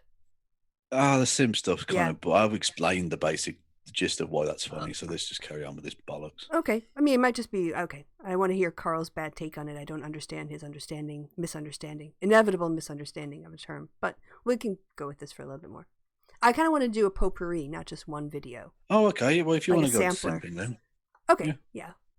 Because we kind of got the gist. Why did you consult me when you just wanted to do the thing? Just do the thing. It's fine. Because you're my views literally shouldn't matter here. I don't care. All right, do it. We're gonna do a buffet of shit, basically. And we're oh, there we go. Fresh. Look at that. Also, Carl, I like to say Carl is not ashamed of the receding hairline. That's nice. Well, yeah, just go bold with it. Just embrace the exactly. Just your forehead's just gonna keep. But imagine if you imagine that, but bald. Oh my god.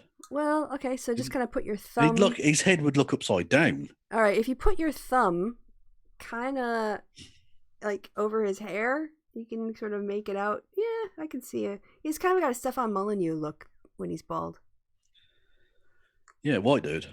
Yes, basically. All right, so let's see what. And unlike Stefan Molyneux had cancer, Carl is cancer. Oh no, Stefan Molyneux is cancer as well. Well, they're both cancer. Okay. So Stefan Molyneux did also have cancer. So. All right.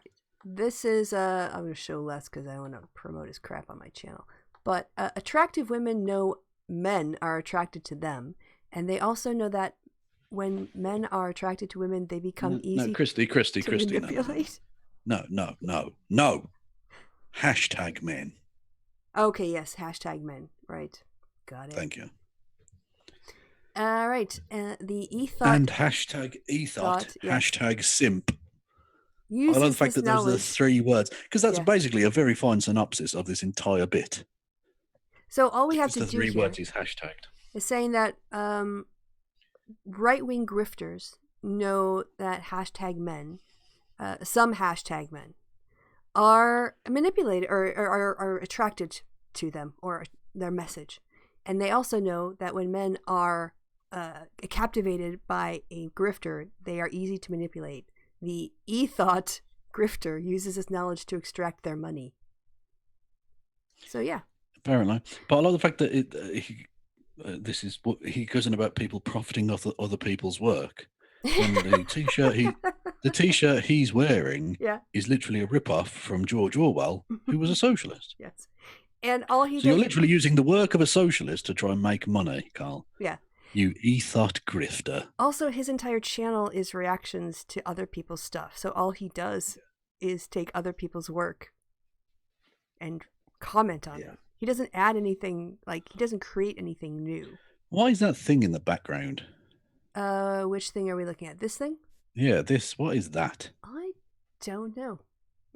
I was going to say a lamp, but thing with like wings or something. It's like a tiki torch kind of shape because it's got a base here. And then is that the flag of St. George?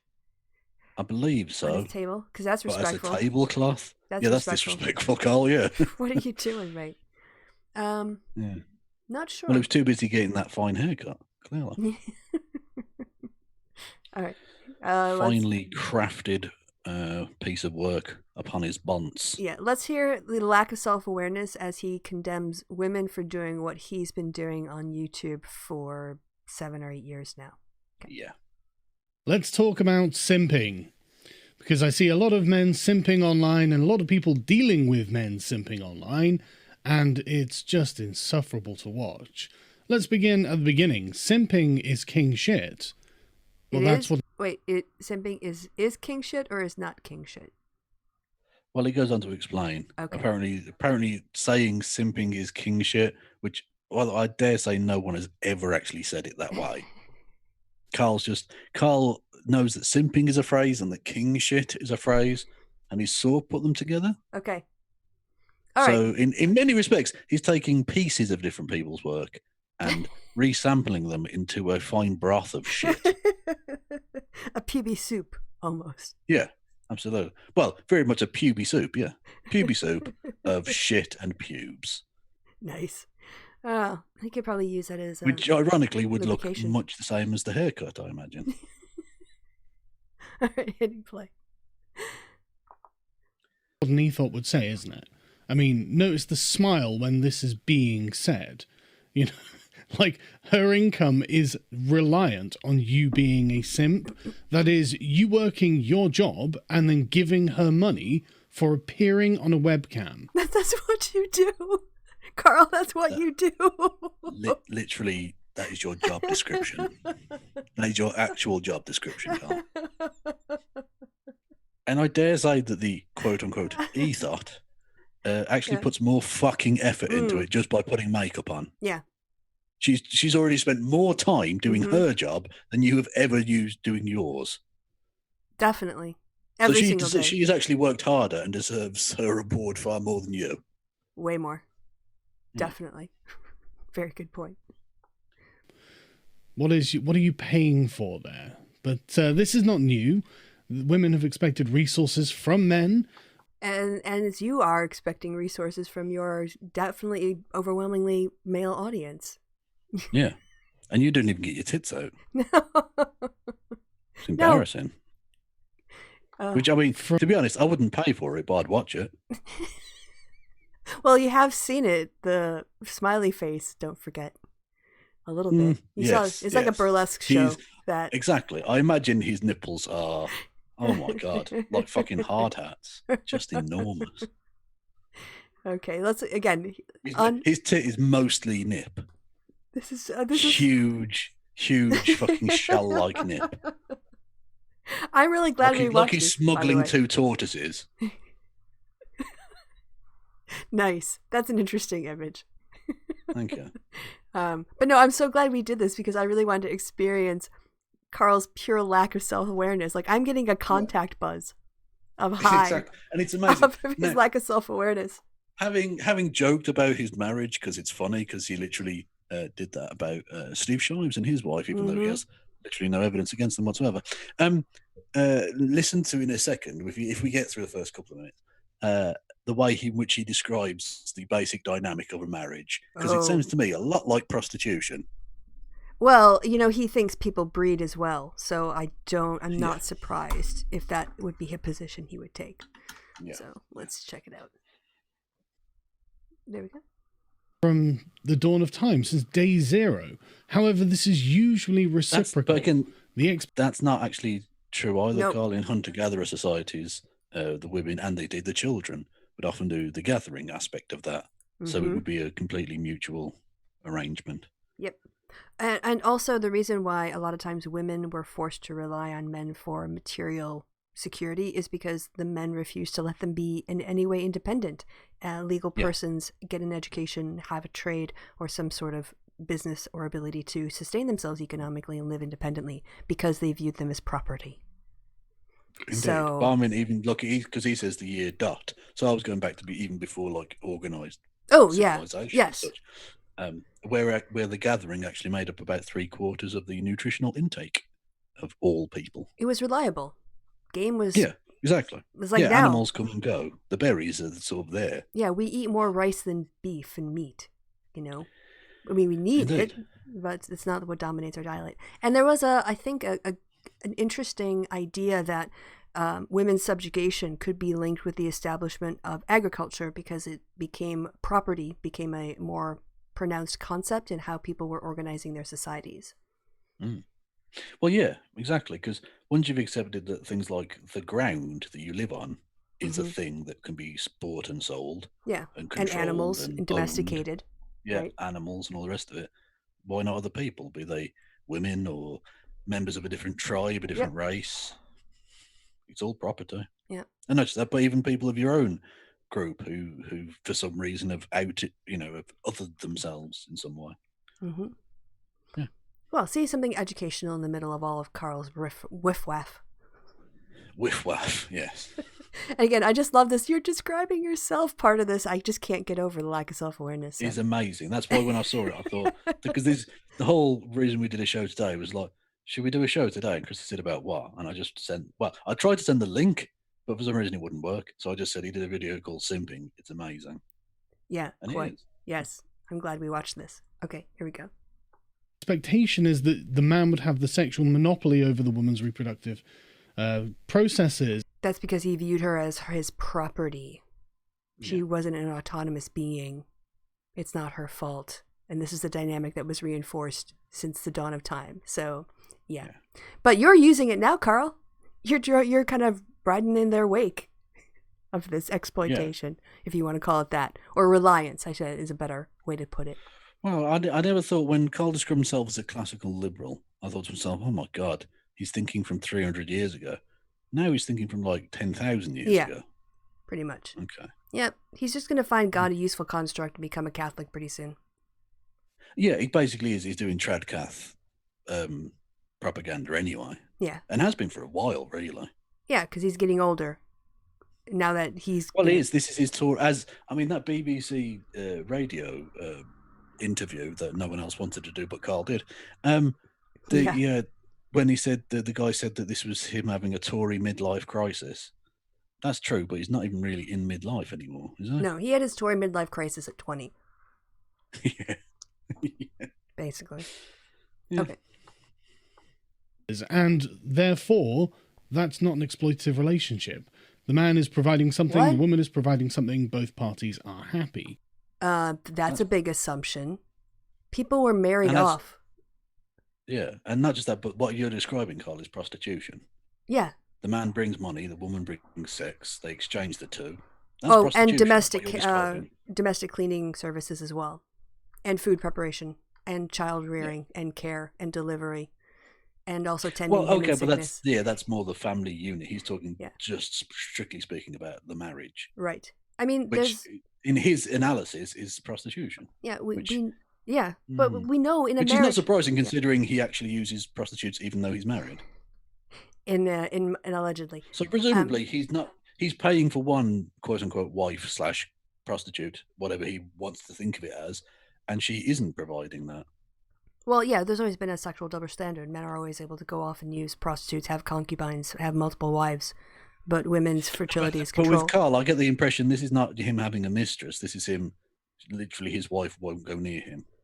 Okay, this is all you speculating. I was going to bring up the point that in the traditional Western marriage ceremony, the father gives away the bride. Like he literally hands over his daughter, which is his property, to her next owner. Yeah.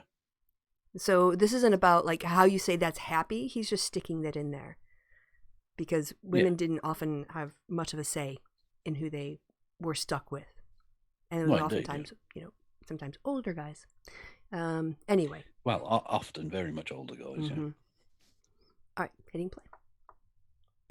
However, in the case of simping and ethos, well, you never get that payoff, do you? It's incredibly easy to fool men into thinking that this could be the case. Jesus Christ. Carl, could you look at your notes any more completely? Just read off the card. Or just at least put the card vaguely near the fucking camera. So it looks sort of like you're maybe looking at the screen and talking to us rather than desperately trying to muster your fucking feeble reading skills. Also, he edges his fans just as much. Exactly, yeah. Yeah. At least you can kind of jerk it on an OnlyFans. Fucking hell. I mean, if you're jerking it to Carl, good on you. I mean, that's impressive just, to get over that mental hump. But Piers Morgan is available and will absolutely rock your fucking world / hips. Way more than Carl. Okay. All right, you're getting graphic there. He does not edge. Okay? He delivers. What you see with Morgan, what you see is what you fucking He's get. old school. He's got a mission. Exactly. He doesn't fuck around. Unfortunately, there's not much foreplay, but you don't. Once you're into it, you don't care. Yeah. He's like, I'm moister gonna make you... than an oyster. I'm gonna make you come. I'm just picturing him in the hotel room with the bathrobe on. It's so perfect. Okay, hitting play. There are expectations within masculinity. For example, the man is supposed to provide for his wife and family, and it's these that are being exploited. Ooh, well, maybe we should reconsider our heteronormative structures and break them down and find out what makes people happy. No. That's literally the entire response. But then how do I justify my unfair hierarchy? Men good, women bad. Oh, yeah, I forgot. Okay, hitting play. 2 testicles good, 2 ovaries bad. Oh, there you go. Which is totally not a rip-off of the same author whose T-shirt is being ripped off in this video. No. He's so original. Okay. The thought actually is so reliant on you feeling this way that there is an expectation on her part that you will want to satisfy her damsel in distress desires for money. like Carl did with his video game, or it was his Gamergate appeals. Oh, Yeah. His petitions to try to fake social activism. Which are going to be sent to universities. Yes, that was totally Concept. a legitimate thing. That wasn't totally a fake thing, just to as a payoff, so to justify the money he gets from his fans. No. Because there are some men who love to serve women, and that is the reward for doing this, is her saying, thank you, you're my savior, etc., etc. Well, okay, let's just say that it was the case. So what? Yeah. Again, Carl, as a capitalist, I don't know why you have a problem with this. It's apparently a mutually beneficial thing. Yeah. If it weren't, they wouldn't continue giving money. Correct. I don't see why it's any of your fucking business. Nope. If people, some people enjoy being fucking humiliated sexually. I'm noticing a theme. Some people like, and that's fine. If they're paying people to do that, go for it. I don't give a fuck. Yeah. It's their money. It's their life. Their time. Their decision. Yeah. Oh, I don't see who loses in that scenario. So he made a video complaining about people online who can make money with a sort of men and women dynamic, and then he's complaining about BreadTube making money on YouTube. I'm sensing a theme here. Yeah, you're just salty, Carl, because you can't make money online. You're demonetized. One of the lines I was happiest with when he appeared on our channel was we were asking him about his channel, and I said, which of your demonetized channels was that again? I don't know if you remember that, because you laughed at the time. I probably did, yeah. Yeah. Okay. I smuggled. Yes, you did. I think you smuggled. I did. All right, hitting play. Obviously, this is all confected. It's all an act. Yeah, but don't be fooled by some of the more clever ethos. For example, the girl who's saying, I stalk all of your LinkedIn profiles. That was perceived by lots of people who are against simping to be some kind of creepy maneuver. But actually, it's entirely to do with the parasocial relationship. You'll notice the kind of parasocial. You learned a new word. Yeah. You'll notice this with Carl. I had to look up what the fuck this was he's even referencing. Okay. Because you can tell he lives in such an incel world. Because I'd never even heard of this. Apparently there was a girl who was doing this. Going around saying, I looked into your LinkedIn profiles. Basically, and it's kind of, it is... Again, they're not necessarily going after, but they're certainly with guys who are more incel-y, if that makes sense. Okay. And trying to get hold of their money, basically, and that's whatever. Again, it's their own fucking business, their own deal, whatever. But I'd never even heard of this story. I didn't even heard of this thing. It's an entirely far right incel bullshit world reference that Carl instantly knows. Because that's where he lives. Which tells you a lot about who he is and where he's at in life. Is that kind of like, I don't know, doing VIP tickets and selling tickets to an event with Count Dankula, where you give some people special access and make them feel special so that they give you more money? Sounds a lot like that. But again, no tits. Without the tits, yeah. Even though there were 4 very ample tits on show that night, but just covered up. Well, two of Carl's, but then Dankula's just a tit, isn't he? So 3. Delightful. He is a barn pot. I think we can all agree. All right, hitting play. That is the simp and the ethos. That might sound creepy to someone who isn't a simp, but to a simp, that's music to their ears. Remember that she said, I notice a lot of you are engineers, men who are already in relationships and presumably want an attractive young mistress to spoil. This actually enhances the fantasy for them. The dream is that one day the ethos might actually take notice of them. There'll be something special. They'll get to go to a meetup event with Sargon and follow him around the country when he goes to his various campaign self-promotions. And walks around the block 4 times. Yes, waiting for a crowd to get bigger. Weird. Yeah, but also, again, it is a fantasy. Just like porn stars aren't like that. It's a fantasy. They're selling you a fake version of a thing. Yep. It's just a business And transaction. Carl is also, he's selling a rhetoric. You're a victim. It's all these people who, have historic forms of oppression that they deal with every day, who are the bad people. You're the real victim here. That's his shit. Well, as a great philosopher once said, well, nobody wants to burn in hell, but everybody's got a show to sell. When I was young, my mama gave me some advice. She said, boy, don't you know, everybody's got a price. So what was that from? That was from Electric Six. Oh. Yeah. I don't remember the song, but it's a thing that stuck in my mind. I thought, that's actually quite good and true. Mm-hmm. Okay, cool. Yep.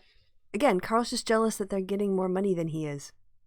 Yeah. That's what this is really about. Because he wants the incel dollar. Yes. That's his. He wants that angry dollar. But he wants to do it without actually having to work. Take his shirt off. Like put on makeup and pretend to like these people. Yeah, because Carl doesn't actually go out and look at LinkedIn accounts for his fans. He just waits for people to send him stuff. He uses his fans to do his work for him for free. He manipulates their time. He manipulates them by making them feel special, like having this relationship. But all they're doing is free labor for him. Yeah. So he's exploiting those people. So who's really the jerk here? Okay, here we go. Special about the simp that the ethot will pick out and validate. They have disposable income, obviously, if a lot of them are indeed engineers. This is a hobby for them. They feel invested. And the ethot is making them feel that they're one step close to the goal. Again, making them feel that this is not just a one-sided relationship, that the ethot actually does care about those people. He keeps talking about the ethot like it's a robot. Yeah. Well, because these aren't people with No, not to Carl. Women aren't people. No. With agency and anything like that. And indeed, actually, he's de-agencying the incels as well here. Really. Mm-hmm. They can't make the decision for themselves where to spend their own money. That's silly. This is the same with most artists. When you go and see a music show, they put on a show and they want you to feel like you're experiencing this thing. But you don't get to go back and kick it with them after the show. That's it. You pay your ticket, you get whatever product it is for that money, you fucking leave. Yeah. That's it. That's the bit. It's again, your understanding of capitalism is really shoddy. Yes. Well, not even capitalism, because this just existed basic before capitalism. Just basic exchange of goods/services for goods/services. Which is what he does in front of a webcam every day. Yeah, exactly. I presume you aren't inviting your people back to your fucking house for a cup of tea. No, I'm sure. Because all you're doing is selling them the illusion that you're friends with them. Mm-hmm. Because again, that's what. Again, I know you've only just been introduced to the world, but that's literally what the word parasocial is.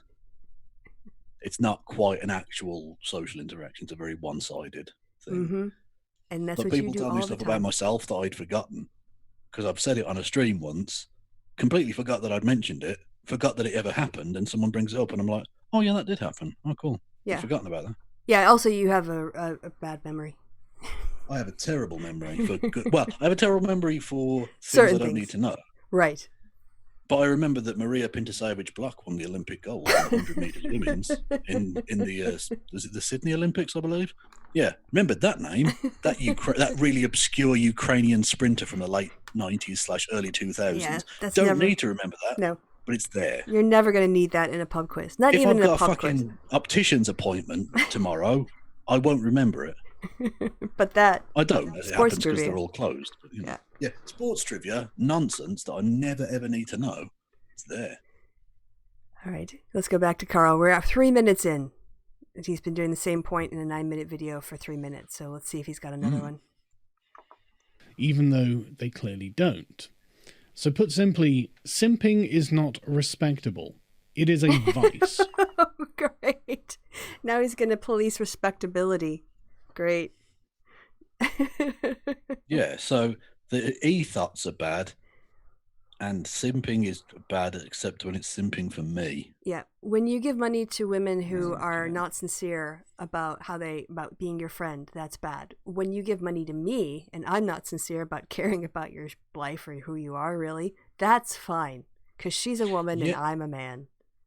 Well, ironically, considering what we're talking about, the Electric Six song in question is called Naked Pictures of Your Mother.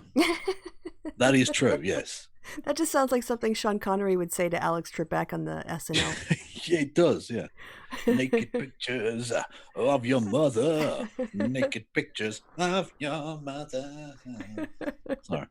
Anyway, that's actually a great album. Just saying. All right. Putting it out there. Okay. Indeed. Hitting play. The desire to experience a feeling of importance to an attractive young woman through a quasi-romantic virtual courtship, it's entirely one-sided. Someone, well, either he saw someone else write that sentence, or Yes. he went to a thesaurus and went, what can I say? What can I huff Yeah. my own farts about today?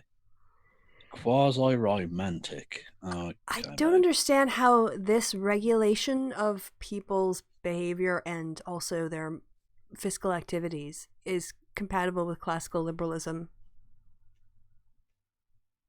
Okay, Orion, contact me privately. We'll talk about Electric Six. Sorry. Go on.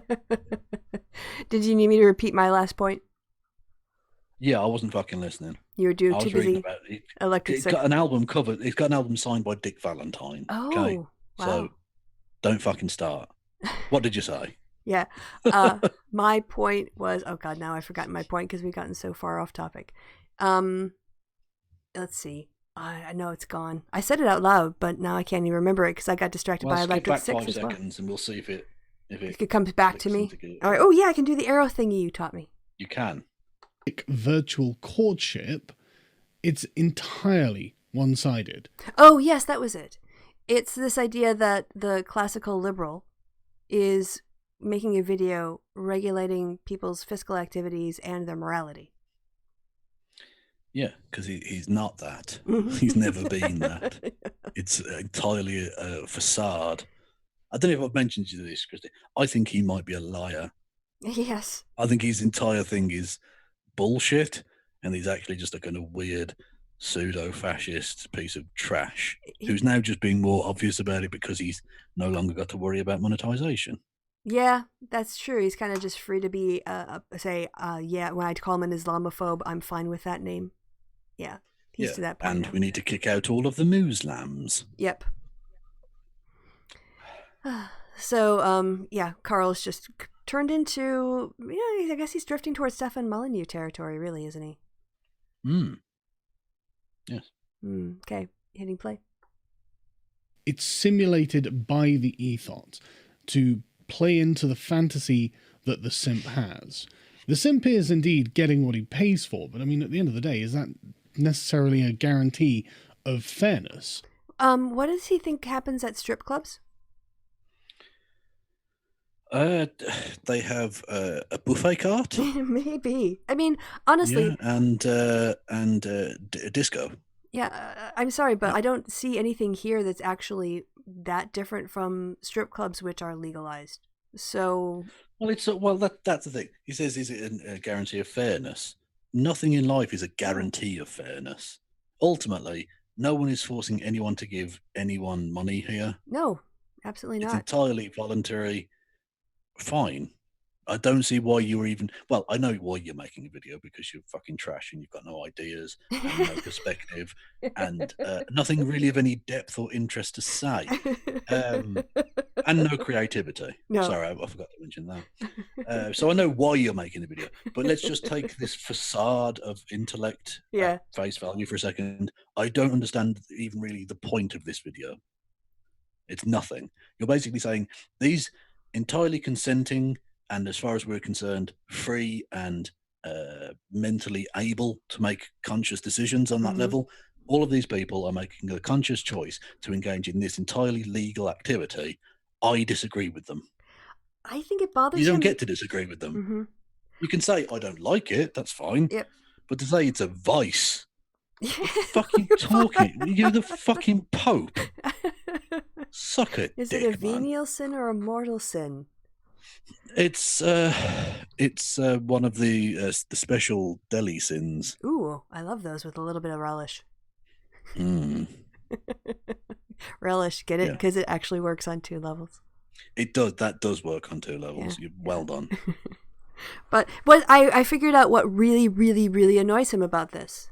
I realized because the way that he sees this in this situation, women have more power. Yeah. Therefore, it can't be good. It eats into his profit margin both financially and culturally. Yes. Because that's precisely why he's annoyed at this. When men have power over women, that's natural. When women are in a powerful situation, and of course he's here equating the acceptance of money here with power, then that's unnatural and therefore must be stopped, because we can't have men in a position of even consensual adults. It bothers him. It makes him feel icky to think of men who are subordinating themselves to women. But they're not even doing. That's the thing. No, but that's how he sees it. But yeah. Well, exactly. Yeah, but that's. I mean, ultimately, why Carl is the perfect. Well, he's not even the dangerous embodiment. He's the perfect sad embodiment of toxic masculinity. Yeah. I don't think he's really dangerous. He's all the toxic sludge of the sad part of it, coagulated into this weird amalgam with a shit haircut on top. Masturbating with horse manure. Good, absolutely. Where he will happily use the services of sex workers, but other people doing so is a vice, even though they're not necessarily even sex workers. Sometimes they're just people who post pictures of their arse on Instagram or whatever. It's not even sex work. Yep. So his moral compass not only doesn't work, I don't think it exists. No, it's just free floating. It's like one of those compasses that just spins around in circles when it's near a magnet or something. Like it just blows whatever the way the wind is. And he can't. And listen to the way he talks about these women. And yet, when it comes to the Muslims, we need to protect the Western women. Right. Even though the ideas of the Enlightenment that are actually leading to a liberalization of society, which need to be preserved, they need to be fought against, because we don't actually want women to have freedom. Yeah. Yeah, the Muslims aren't following or gay the couples. rules that I don't think we should have to follow either. Yeah, Kristi in the chat says, this is the obsession with men being blameless. Yeah. Yeah. Well, it is. Yeah, men are blameless. The pathetic right-wing incel men are blameless. And women cannot win. Mm-hmm. The whole point, and this is the point I've been trying to drive home for the entirety of the existence of me doing videos on YouTube and stuff, is that this whole incel, MRA, right-wing fucking hate vortex, their entire bit about women and why it's so incredibly misogynistic is because they set up this dynamic where women cannot win. Mm-hmm. They're lighting fires under very, very dangerous people by telling them either women are too prudish and not giving you the sex that you deserve from them, or they're terrible, evil sluts. Yep. And with the incel, they can be both simultaneously, bizarrely. Mm-hmm. And you see the ultimate example of that in Elliot Rodger. That's the kind of danger I'm talking about. Mm-hmm. Yep. And Carl just sort of lives his life profiting off of the scum that rises from that toxic set of ideas. Yeah, absolutely. Yeah, Carl literally takes the pond filth and drinks it up. Mm-hmm. That's how he buys his house. Yeah, basically. Okay. And his massages. Yes, right. Hitting play. Just because you're getting what you pay for doesn't mean that you're not being exploited. Yeah. Wow, that sounds really anti-capitalist, Carl. Yeah, are you suggesting that there's like a potential where a seemingly mutually beneficial financial transaction might not necessarily be very fair and needs to be regulated? Yeah, like someone who is extracting something of more value from the other person than they're getting out of it, and then the system is, God, he's on the edge, isn't he? He's right on the cusp of communism. Fucking dirty commie. You radical communist. Suddenly he's all worried about fucking exploitation. Idiot. And yeah, not exploitation like, I don't know, workers being forced to work for tuppence a day in a fucking shoe factory in Pakistan. Mm-hmm. No, he's worried about Western men simping. Yes.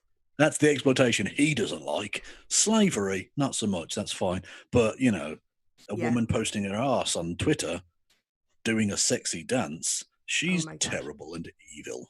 Yeah, she's exploiting the these guys. Fuck? These poor. Yeah, Jeff Bezos is absolutely fine, but Mary Lou on the Facebooks, Yep. she's the real problem with the capitalisms. Mm-hmm. Yes. Yeah, okay, babe. Okay, hitting play. The ability to serve Ethot with his labor is what he's paying for, which is weird, isn't it? You would think that... Yeah, because she has her labor, which is giving him the time of day and paying attention to him in a way he finds rewarding. So she's doing work too here. Exactly. It takes two to tango, so to speak. And Carl, look at that smug look on his face. Carl, that's how you earn a living. Yes, this is what you you don't do. even flash a bit of fucking skin for us. If he ever slides into GMs again, just call him Ethot. What's up, Ethot? No, because I feel that's denigrating towards those who actually put effort into it. Well, that's fine, but in a DM. I don't feel Carl even deserves to be talked about in that lower term.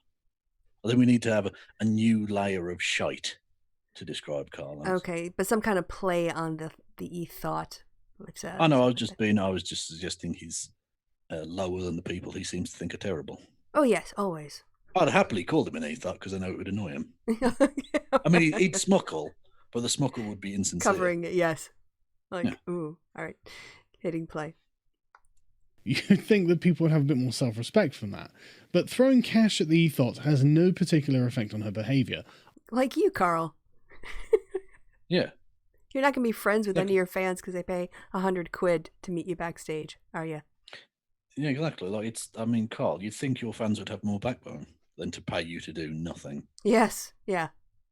Just give you the privilege of being in the room with you. I mean, what exploitation. They don't even get to see your tits. Okay.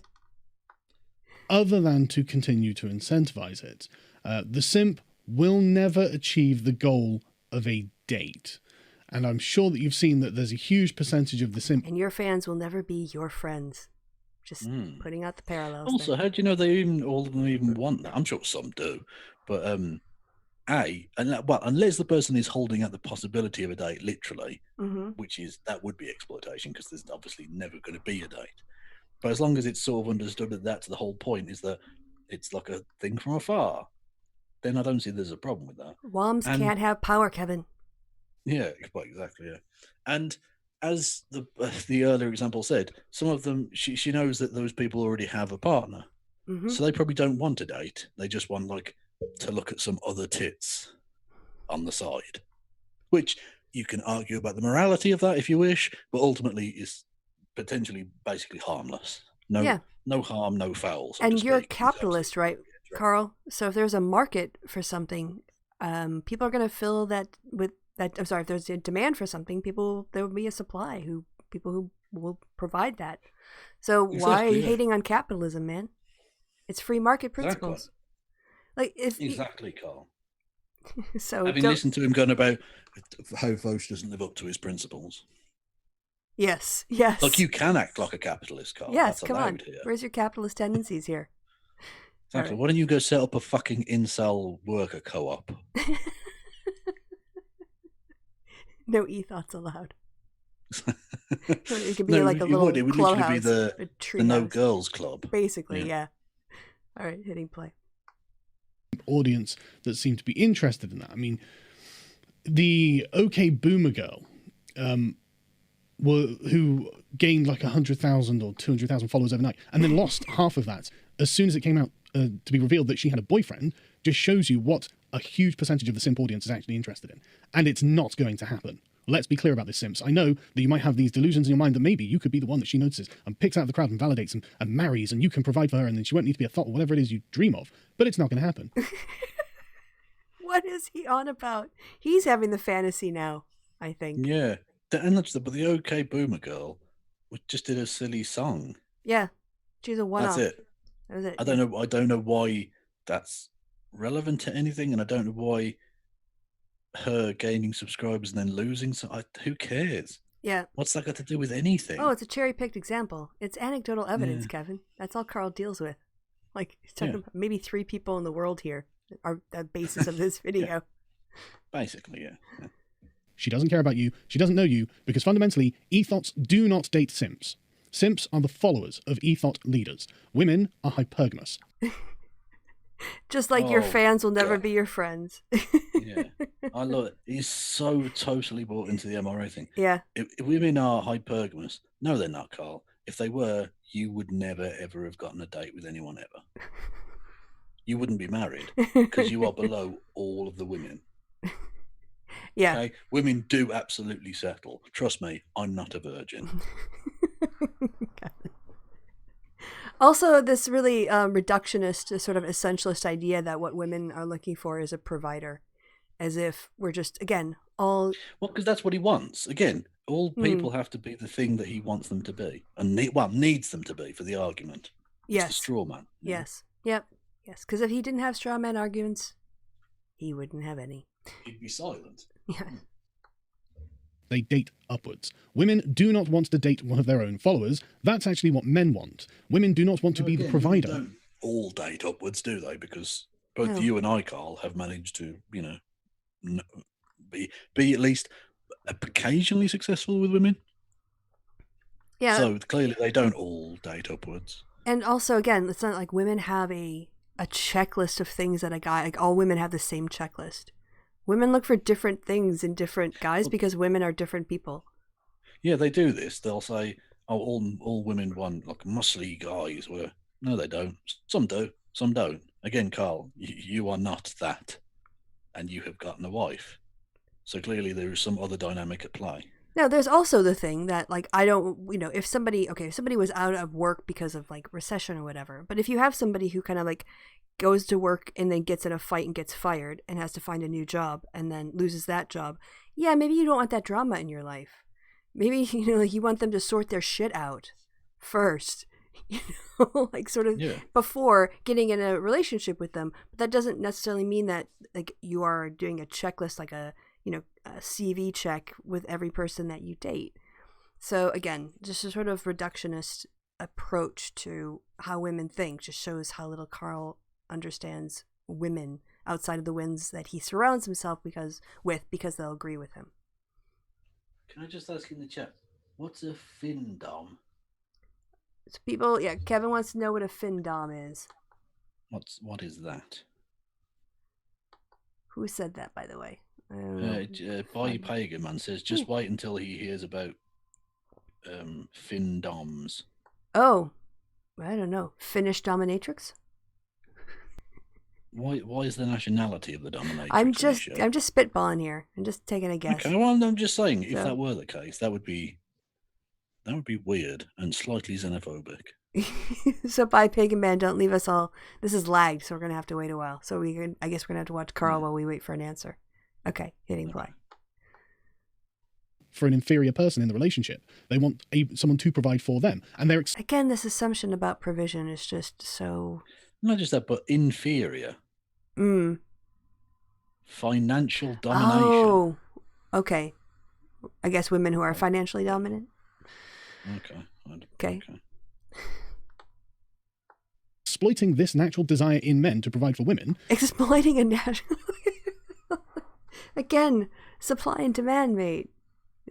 Not just that, but again, it's as always with these MRA incel cunts.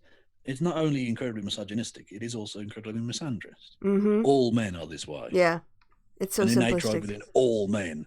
No, not all men are like that. Yeah. Well, that's why they're so attached. I'm literally not all menning it. Yes, that's why they're so attached to the idea of a gender binary. Because if you start to break that down, it kind of breaks down their notion of what masculinity ought to be, and that's scary to them. Yeah. Because a lot of times they've constructed their identity around that really toxic notion of masculinity. So, okay. Basically, the submissive letting the dominant control their money. Whoa, that would blow Carl's mind. That would blow Carl's mind. Well, that blows my mind. I'm thinking to myself, like, it doesn't matter which way round it would go. And I'm thinking about it heteronormatively as well. Whoever who's controlling whoever else's money, I don't know that seems like open to significant abuse.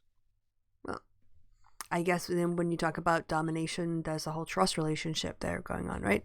So whether with your physical safety or I guess in this case, Yeah, your money. well, again, if it works for other people, go for it. I don't give a fuck. I've never None of my business. Yeah, I've never in my life not had my own bank account.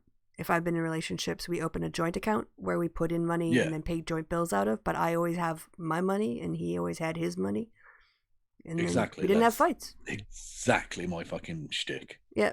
I mean, I don't do fucking joint anything. No. Fuck that. Yeah, like you figure out what your fixed bills are. You each make your contribution either based on proportion, like who makes more and can afford to contribute more, or. Oh, okay. 50. Well, yeah, but you've lived like permanently, I suppose, with someone. Yeah. I've only ever had like in relationships, you kind of end up living sort of together, but I've never had like an official. I've never contracted. I had a mortgage with somebody. Yeah, that's mental. Yeah, so first thing you do is you pay the bills, and then everything else. It's not my business how you spend that money because the bills are paid. So what do I have to say about it? Yeah. And the same thing for me. Okay, hitting play.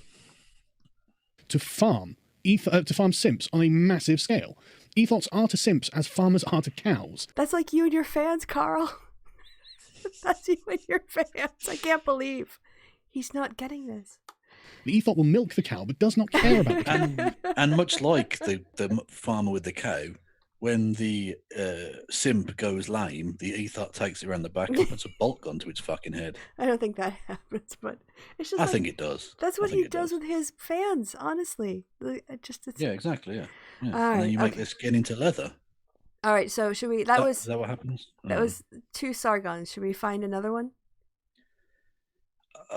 Go on. I did mention the Chinese conspiracy one. If you want to have a quick look at that. Yeah, sure. Did the COVID-19 escape from the Wuhan virus lab? That one. That one where he shows literally no. It seems like there've been. Okay, great. Isn't there one where he tries to explain Obamagate? I saw. Yeah. If you want to go and look at that one, if you want, yeah. All right. Well, we'll have to see. I kind of got a second wind because I was getting kind of bored of the sim thing. We're going to keep him on 1.5 speed or 1.25 speed, yeah? Okay. Yeah, because it's faster that way.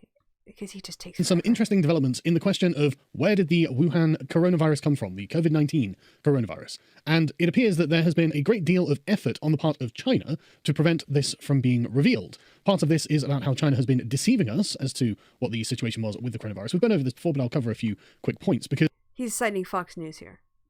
Yeah. Okay. I might as well be citing Russia Today, but okay. There's a leaked Intel dossier that was released 4 days ago on the 2nd.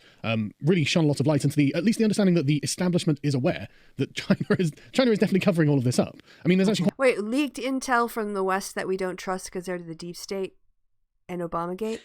I know, but they can trust this because he's having a go at... oh, okay, I forgot. It's the topic. That decides whether or not you believe it. Not... Okay. Exactly, yeah. Okay, yeah. got it. Like Alex Jones, you can't trust the government, but trust me, I've seen the government documents. Okay. And you believe those government documents? Okay, cool. Quite an interesting timeline. You can't trust the mainstream media, but look at this article from CNN. Right. That's exactly Carl. Yeah. Pull a few interesting segments out of this, just to go over the things I think are really quite just inexcusable, just the really truly inexcusable things that have been done here. The first one being that the CCP just sat on the knowledge that there was... Yeah, China apparently didn't act for 6 days. For 6 days. The UK government took 2 fucking months. Yeah. And we knew all about it. Yeah. You could see people dying in their droves. There were Italy piles was happening. of body bags in Italy. And the UK government were like, just wash your hands. We were fine. Yep. But 6 days in China. Yeah. And the US government never really reacted.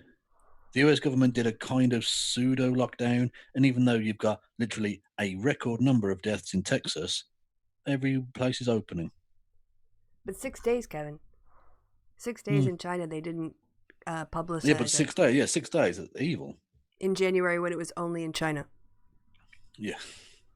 Okay. Was a pandemic for 6 days in the beginning of January and did nothing. They just did nothing. We say they did nothing, but by the end of January, they had cancelled 20% of the domestic flights, as in out of Wuhan. However, they didn't stop flights from that province going elsewhere in the world. Okay, again, sorry, I'm just going to look at like what Trump did. And not just that, but oh God, I really hate to have to defend the Chinese government because they are garbage. But part of that was foreign nationals who were seeking to escape, and there was international diplomatic pressure to allow them to leave. Right. That's fair enough. Governments like Britain and America said, we Our have people our are there. nationals in this place. Can you please let them go? And they had specially chartered flights. Now, I'm not saying they also didn't do some fucked up shit like allowing other flights to go to other places and potentially spread the disease. But the whole reason is they wanted to shut that down completely. They wanted to almost do like the Simpsons movie and put a fucking dome over the place. And foreign governments forced them not to. But Carl won't mention that. Yeah, no, why would you? That would be like nuance to the situation. And you can't then depict the people you need to depict as completely 100% evil as that. Even though they are pretty bad, don't get me wrong, the Chinese government are fucking garbage, and I wish nothing but pain and heartache upon all of them. They're evil. On this one, it's not entirely their business, not entirely their fault. Yeah, if you're roughing it, right? Yeah. If you have to rough it and make a call, that's your call. Also, he's citing Al Arabiya English. You can trust the Browns when it suits you. Right, I forgot. He has no moral core. Okay. Which is really. But really if they say stuff like, maybe not all Muslims are terrible, well, you can't trust them, they're Muslims. And as I've told you, all Muslims are terrible. So, checkmate. It really gets the noggin jogging. And the thing is, we know that they knew it was bad, because it is bad. You know, there's no question that noggin there have jogging. been It's 2015. It never fucking ends. He's still doing, what's his name? I forgot it now. What? The guy who was saying noggin jogging back in 2015-16. Internet guy. The internet aristocrat, but his new name. Yeah. Oh, Mr. Metica. Yeah, that was it. Yeah. Okay. Huge amount of deaths from this. This has caused an awful lot of trouble. This video from Voltaire's Ghost is one of the most interesting ones because Oh, yeah, you want to talk about this? Yeah, I told you about this, didn't I? Yeah, before we This came is on amazing. This is from a guy called Voltaire's Ghost, who's another right-wing twat, who I've been kind of researching a bit, although I've basically stopped any research for the Descent of Manosphere for now, just because I don't know what's happening with the channel. But I had started with this guy, and he's basically a typical classical liberal dickhead, who apparently speaks Chinese and translated some WhatsApp messages from Chinese doctors or something. Now, but the way Carl describes it shows, he's just brought hook, line, and sinker into the idea that this guy speaks Chinese, even though I don't have any evidence of that, and that this is a accurate translation, because he doesn't even know what dialect of Chinese this is. He's done no research. No. Classic Carl. Okay. Yeah. He, I believe, lives in Singapore, speaks whichever dialect of Chinese this is, and has done a video translating the leaked WhatsApp messages from the doctors themselves before, of course, they got shut down by the Chinese government. And, of course... kind of like the NHS is shutting down staff who talk about the realities of their workplace. Yeah. Like that. Including a Labour member of Parliament who's also a carer, who literally got sacked because she dared to say, they're not giving us PPE. Yep. She told the truth. Yeah. And it got her fired. Why don't you criticize that government, Carl? Okay. Well, you can't really criticise when you've got your tongue up Boris Johnson's arsehole. Yes. Oh, sorry, I forgot. Which, by the way, he's contracted coronavirus. That is, as we discussed, brimming at this time is... I mean, it's always a dangerous option if you don't necessarily know what's going on. Secondly, at a time like this, very, very, very dangerous. Inconsiderate, I would suggest. Yes. We talked about dental dams. We did. I'm glad we did as well. I learned something quite special. Yeah, you can just use like a plastic wrap. That works well in a pinch. And if you haven't got a condom, wrap a bin bag around it. No, don't do that. Job done. Do not do that. One is safe, one is not. Okay, here we go. Exactly, yeah. Condoms are terrible. I'll leave a link to this video in the description because it's really, really fascinating. He's a great content creator anyway. But this, I mean, it's amazing. They knew. I mean, one of the people in this group said the friend was a doctor who'd been to Wuhan and diagnosed over 4,000 people. The hospital is taking no more patients. B, fuck me. A, I don't know if it's true. B, SARS was covered up at the beginning too. A, the government covers everything up. B, so a lot of dead people. A, they're afraid of causing a panic. Wow. US Secretary of State Mike Pompeo just came out on May the 3rd, the day after. What great analysis. He reads the whole thing and goes, wow. Fantastic, Carl. He just reads things. I mean, give this man a Pulitzer. At 100 miles an hour to the fucking head. Afterwards, and said that they have evidence, apparently overwhelming evidence, that ties the coronavirus's origins to the viral lab in Wuhan, which is something like 20 miles away from the wet market where the outbreak was first picked up on by the... Yeah, but Trump and Pompeo said it, so that means nothing. Yeah. And not just that, but we know for a fucking fact from analysis that this is not a synthetic Facts. You and your disease. facts, Kev. Yeah. We know that this is actually Organic. a perfectly natural thing. Yeah. Now, that doesn't necessarily preclude the fact that what could have happened, and again, this is totally speculation, and I would suggest it probably isn't this way, but it could be that lab were investigating that thing and it got out somehow. Possibly. But that would be an accident. Yeah. And it definitely wasn't, as Carl sort of implies, constructed by the Chinese and deliberately released. Yeah. There's no evidence for that. Well, there's actually evidence to the contrary, because it definitely isn't synthetic. We know it's a naturally occurring disease. Otherwise, we'd have a different chemical imprint. Right. I mean, what's more plausible that a biological virus that we know can, we've seen instances in the past before of cross-species transmission, where people are cutting up animals with knives, which are sharp, and dealing with a lot of animal blood, that would happen in a place where a wet market like that happens, or that a lab that has security and medical protocol would somehow let a virus slip out. Yeah. And not just that, but why the fuck would they release it into their own... Oh, yes. Yeah, population Because the first. scientists who work at that place don't have family in the local area who might very well die. Yeah, no, they're probably just going to be fine with just releasing this deadly disease 20 amongst their own miles, population. Yeah, 20 miles away from their lab, where everyone in the community shops. Yeah. And they would know how infectious it was and would know it would kill potentially millions, billions maybe. So are we done with this silliness? Yeah. We only lasted half. Basically, he says, oh, well, this lab has previously studied X, Y, and Z. And that's it, and then moves on. Like that's evidence of something. Yeah, well, yeah, hey, it's a fucking it's a biomedical lab. Of course, they fucking researched this kind of thing. That's as much as a Carl logic as will Vosh give the money he said he'd give to charity? Well, here's a completely different guy who didn't pay some employees, so obviously Vosh won't. Yeah, because on that basis, it didn't matter where it started. There would be a biomedical research lab within 100 miles. You may have seen the hashtag similar research. Yeah, because so you could just say they did it instead. Like, it's ridiculous. It's an urban area. Yeah, it's a massive place with millions of people. Yeah, and a university, medical university. All right, so I'm interested in what Obamagate supposedly is too, because I don't understand this at all. So let's see what Carl's interpretation of it is. You may have seen the hashtag Obamagate trending on social media recently because US President Donald Trump decided to tweet it out, and so did millions of others. And so I went through bots.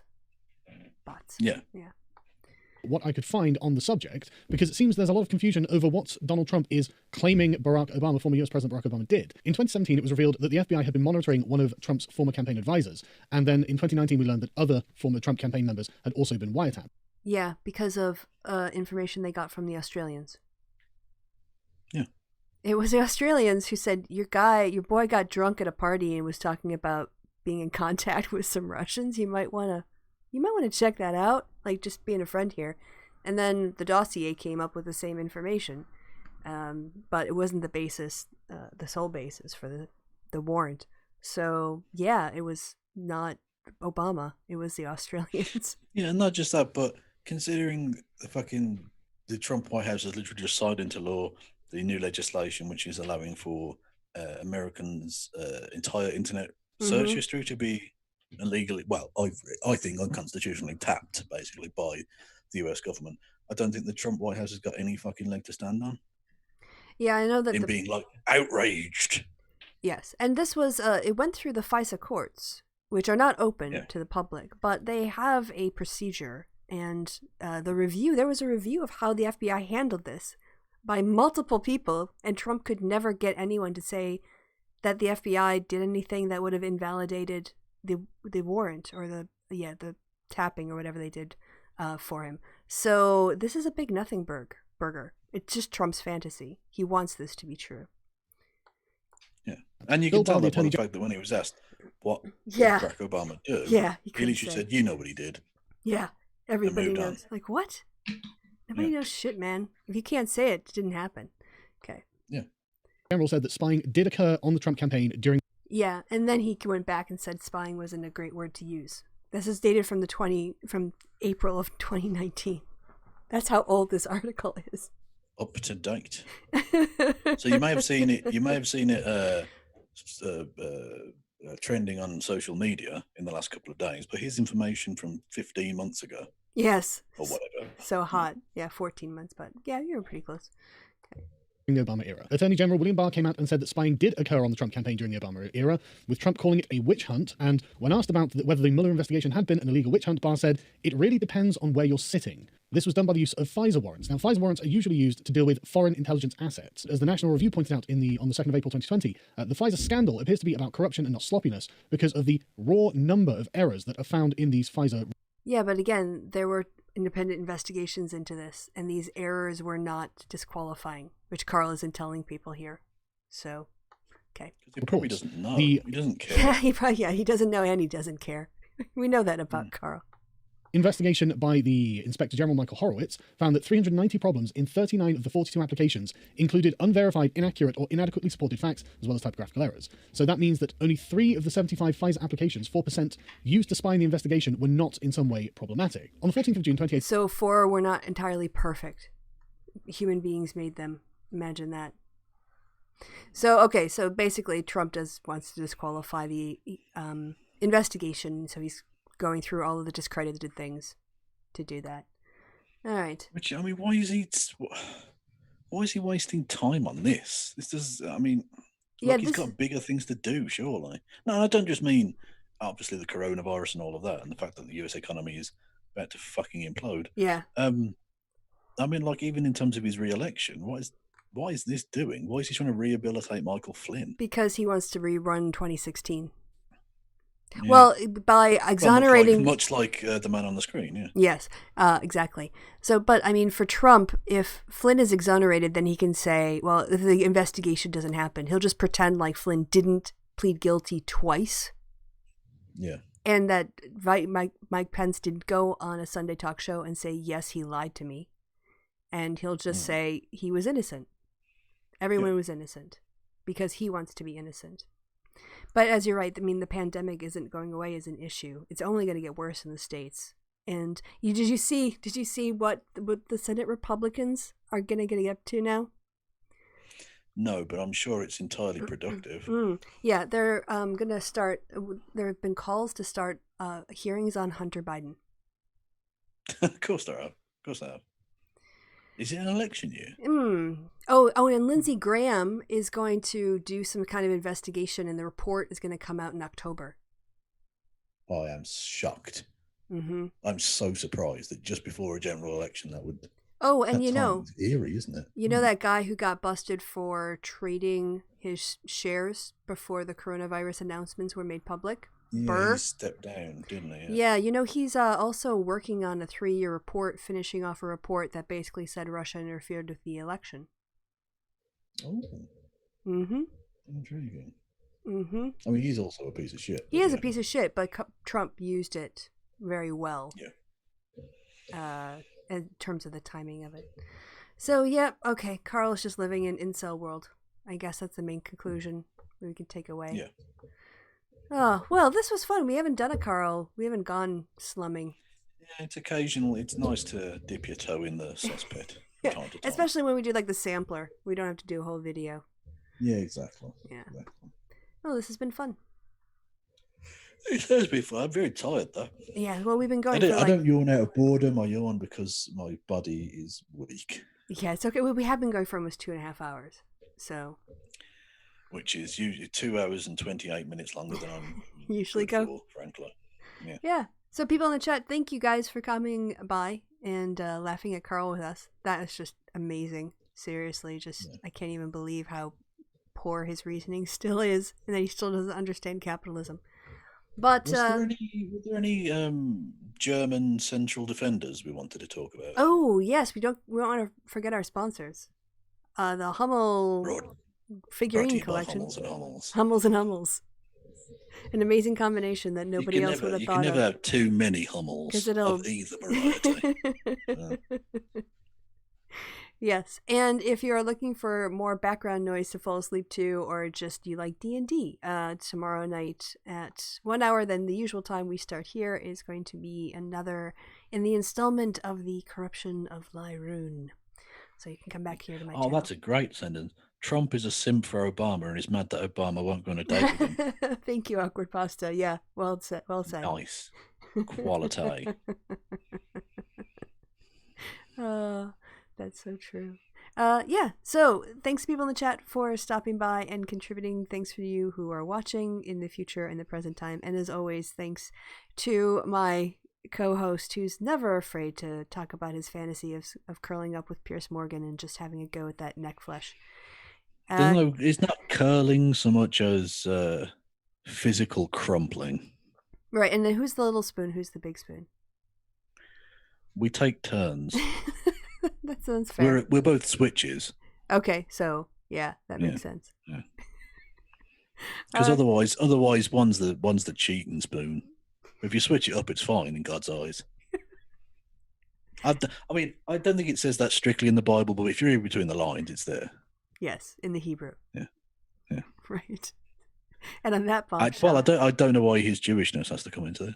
I don't think he is Jewish, actually. But who, Pierce Morgan? No, I don't think she just said in the Hebrew, and I thought, well, that's in the weird. Hebrew text. Yes, you have to do the numerology to read between the lines. And having anal sex with Jewish people. Yeah. And on that bombshell. Yes. Goodbye from me and goodbye from Kev Kev. Say goodbye. Mazel tov. That's good enough. I'll let that count. I'll let that slide. That's why I shout when I'm having sex with Jewish people. Okay. It's not offensive at all. Okay. It's not.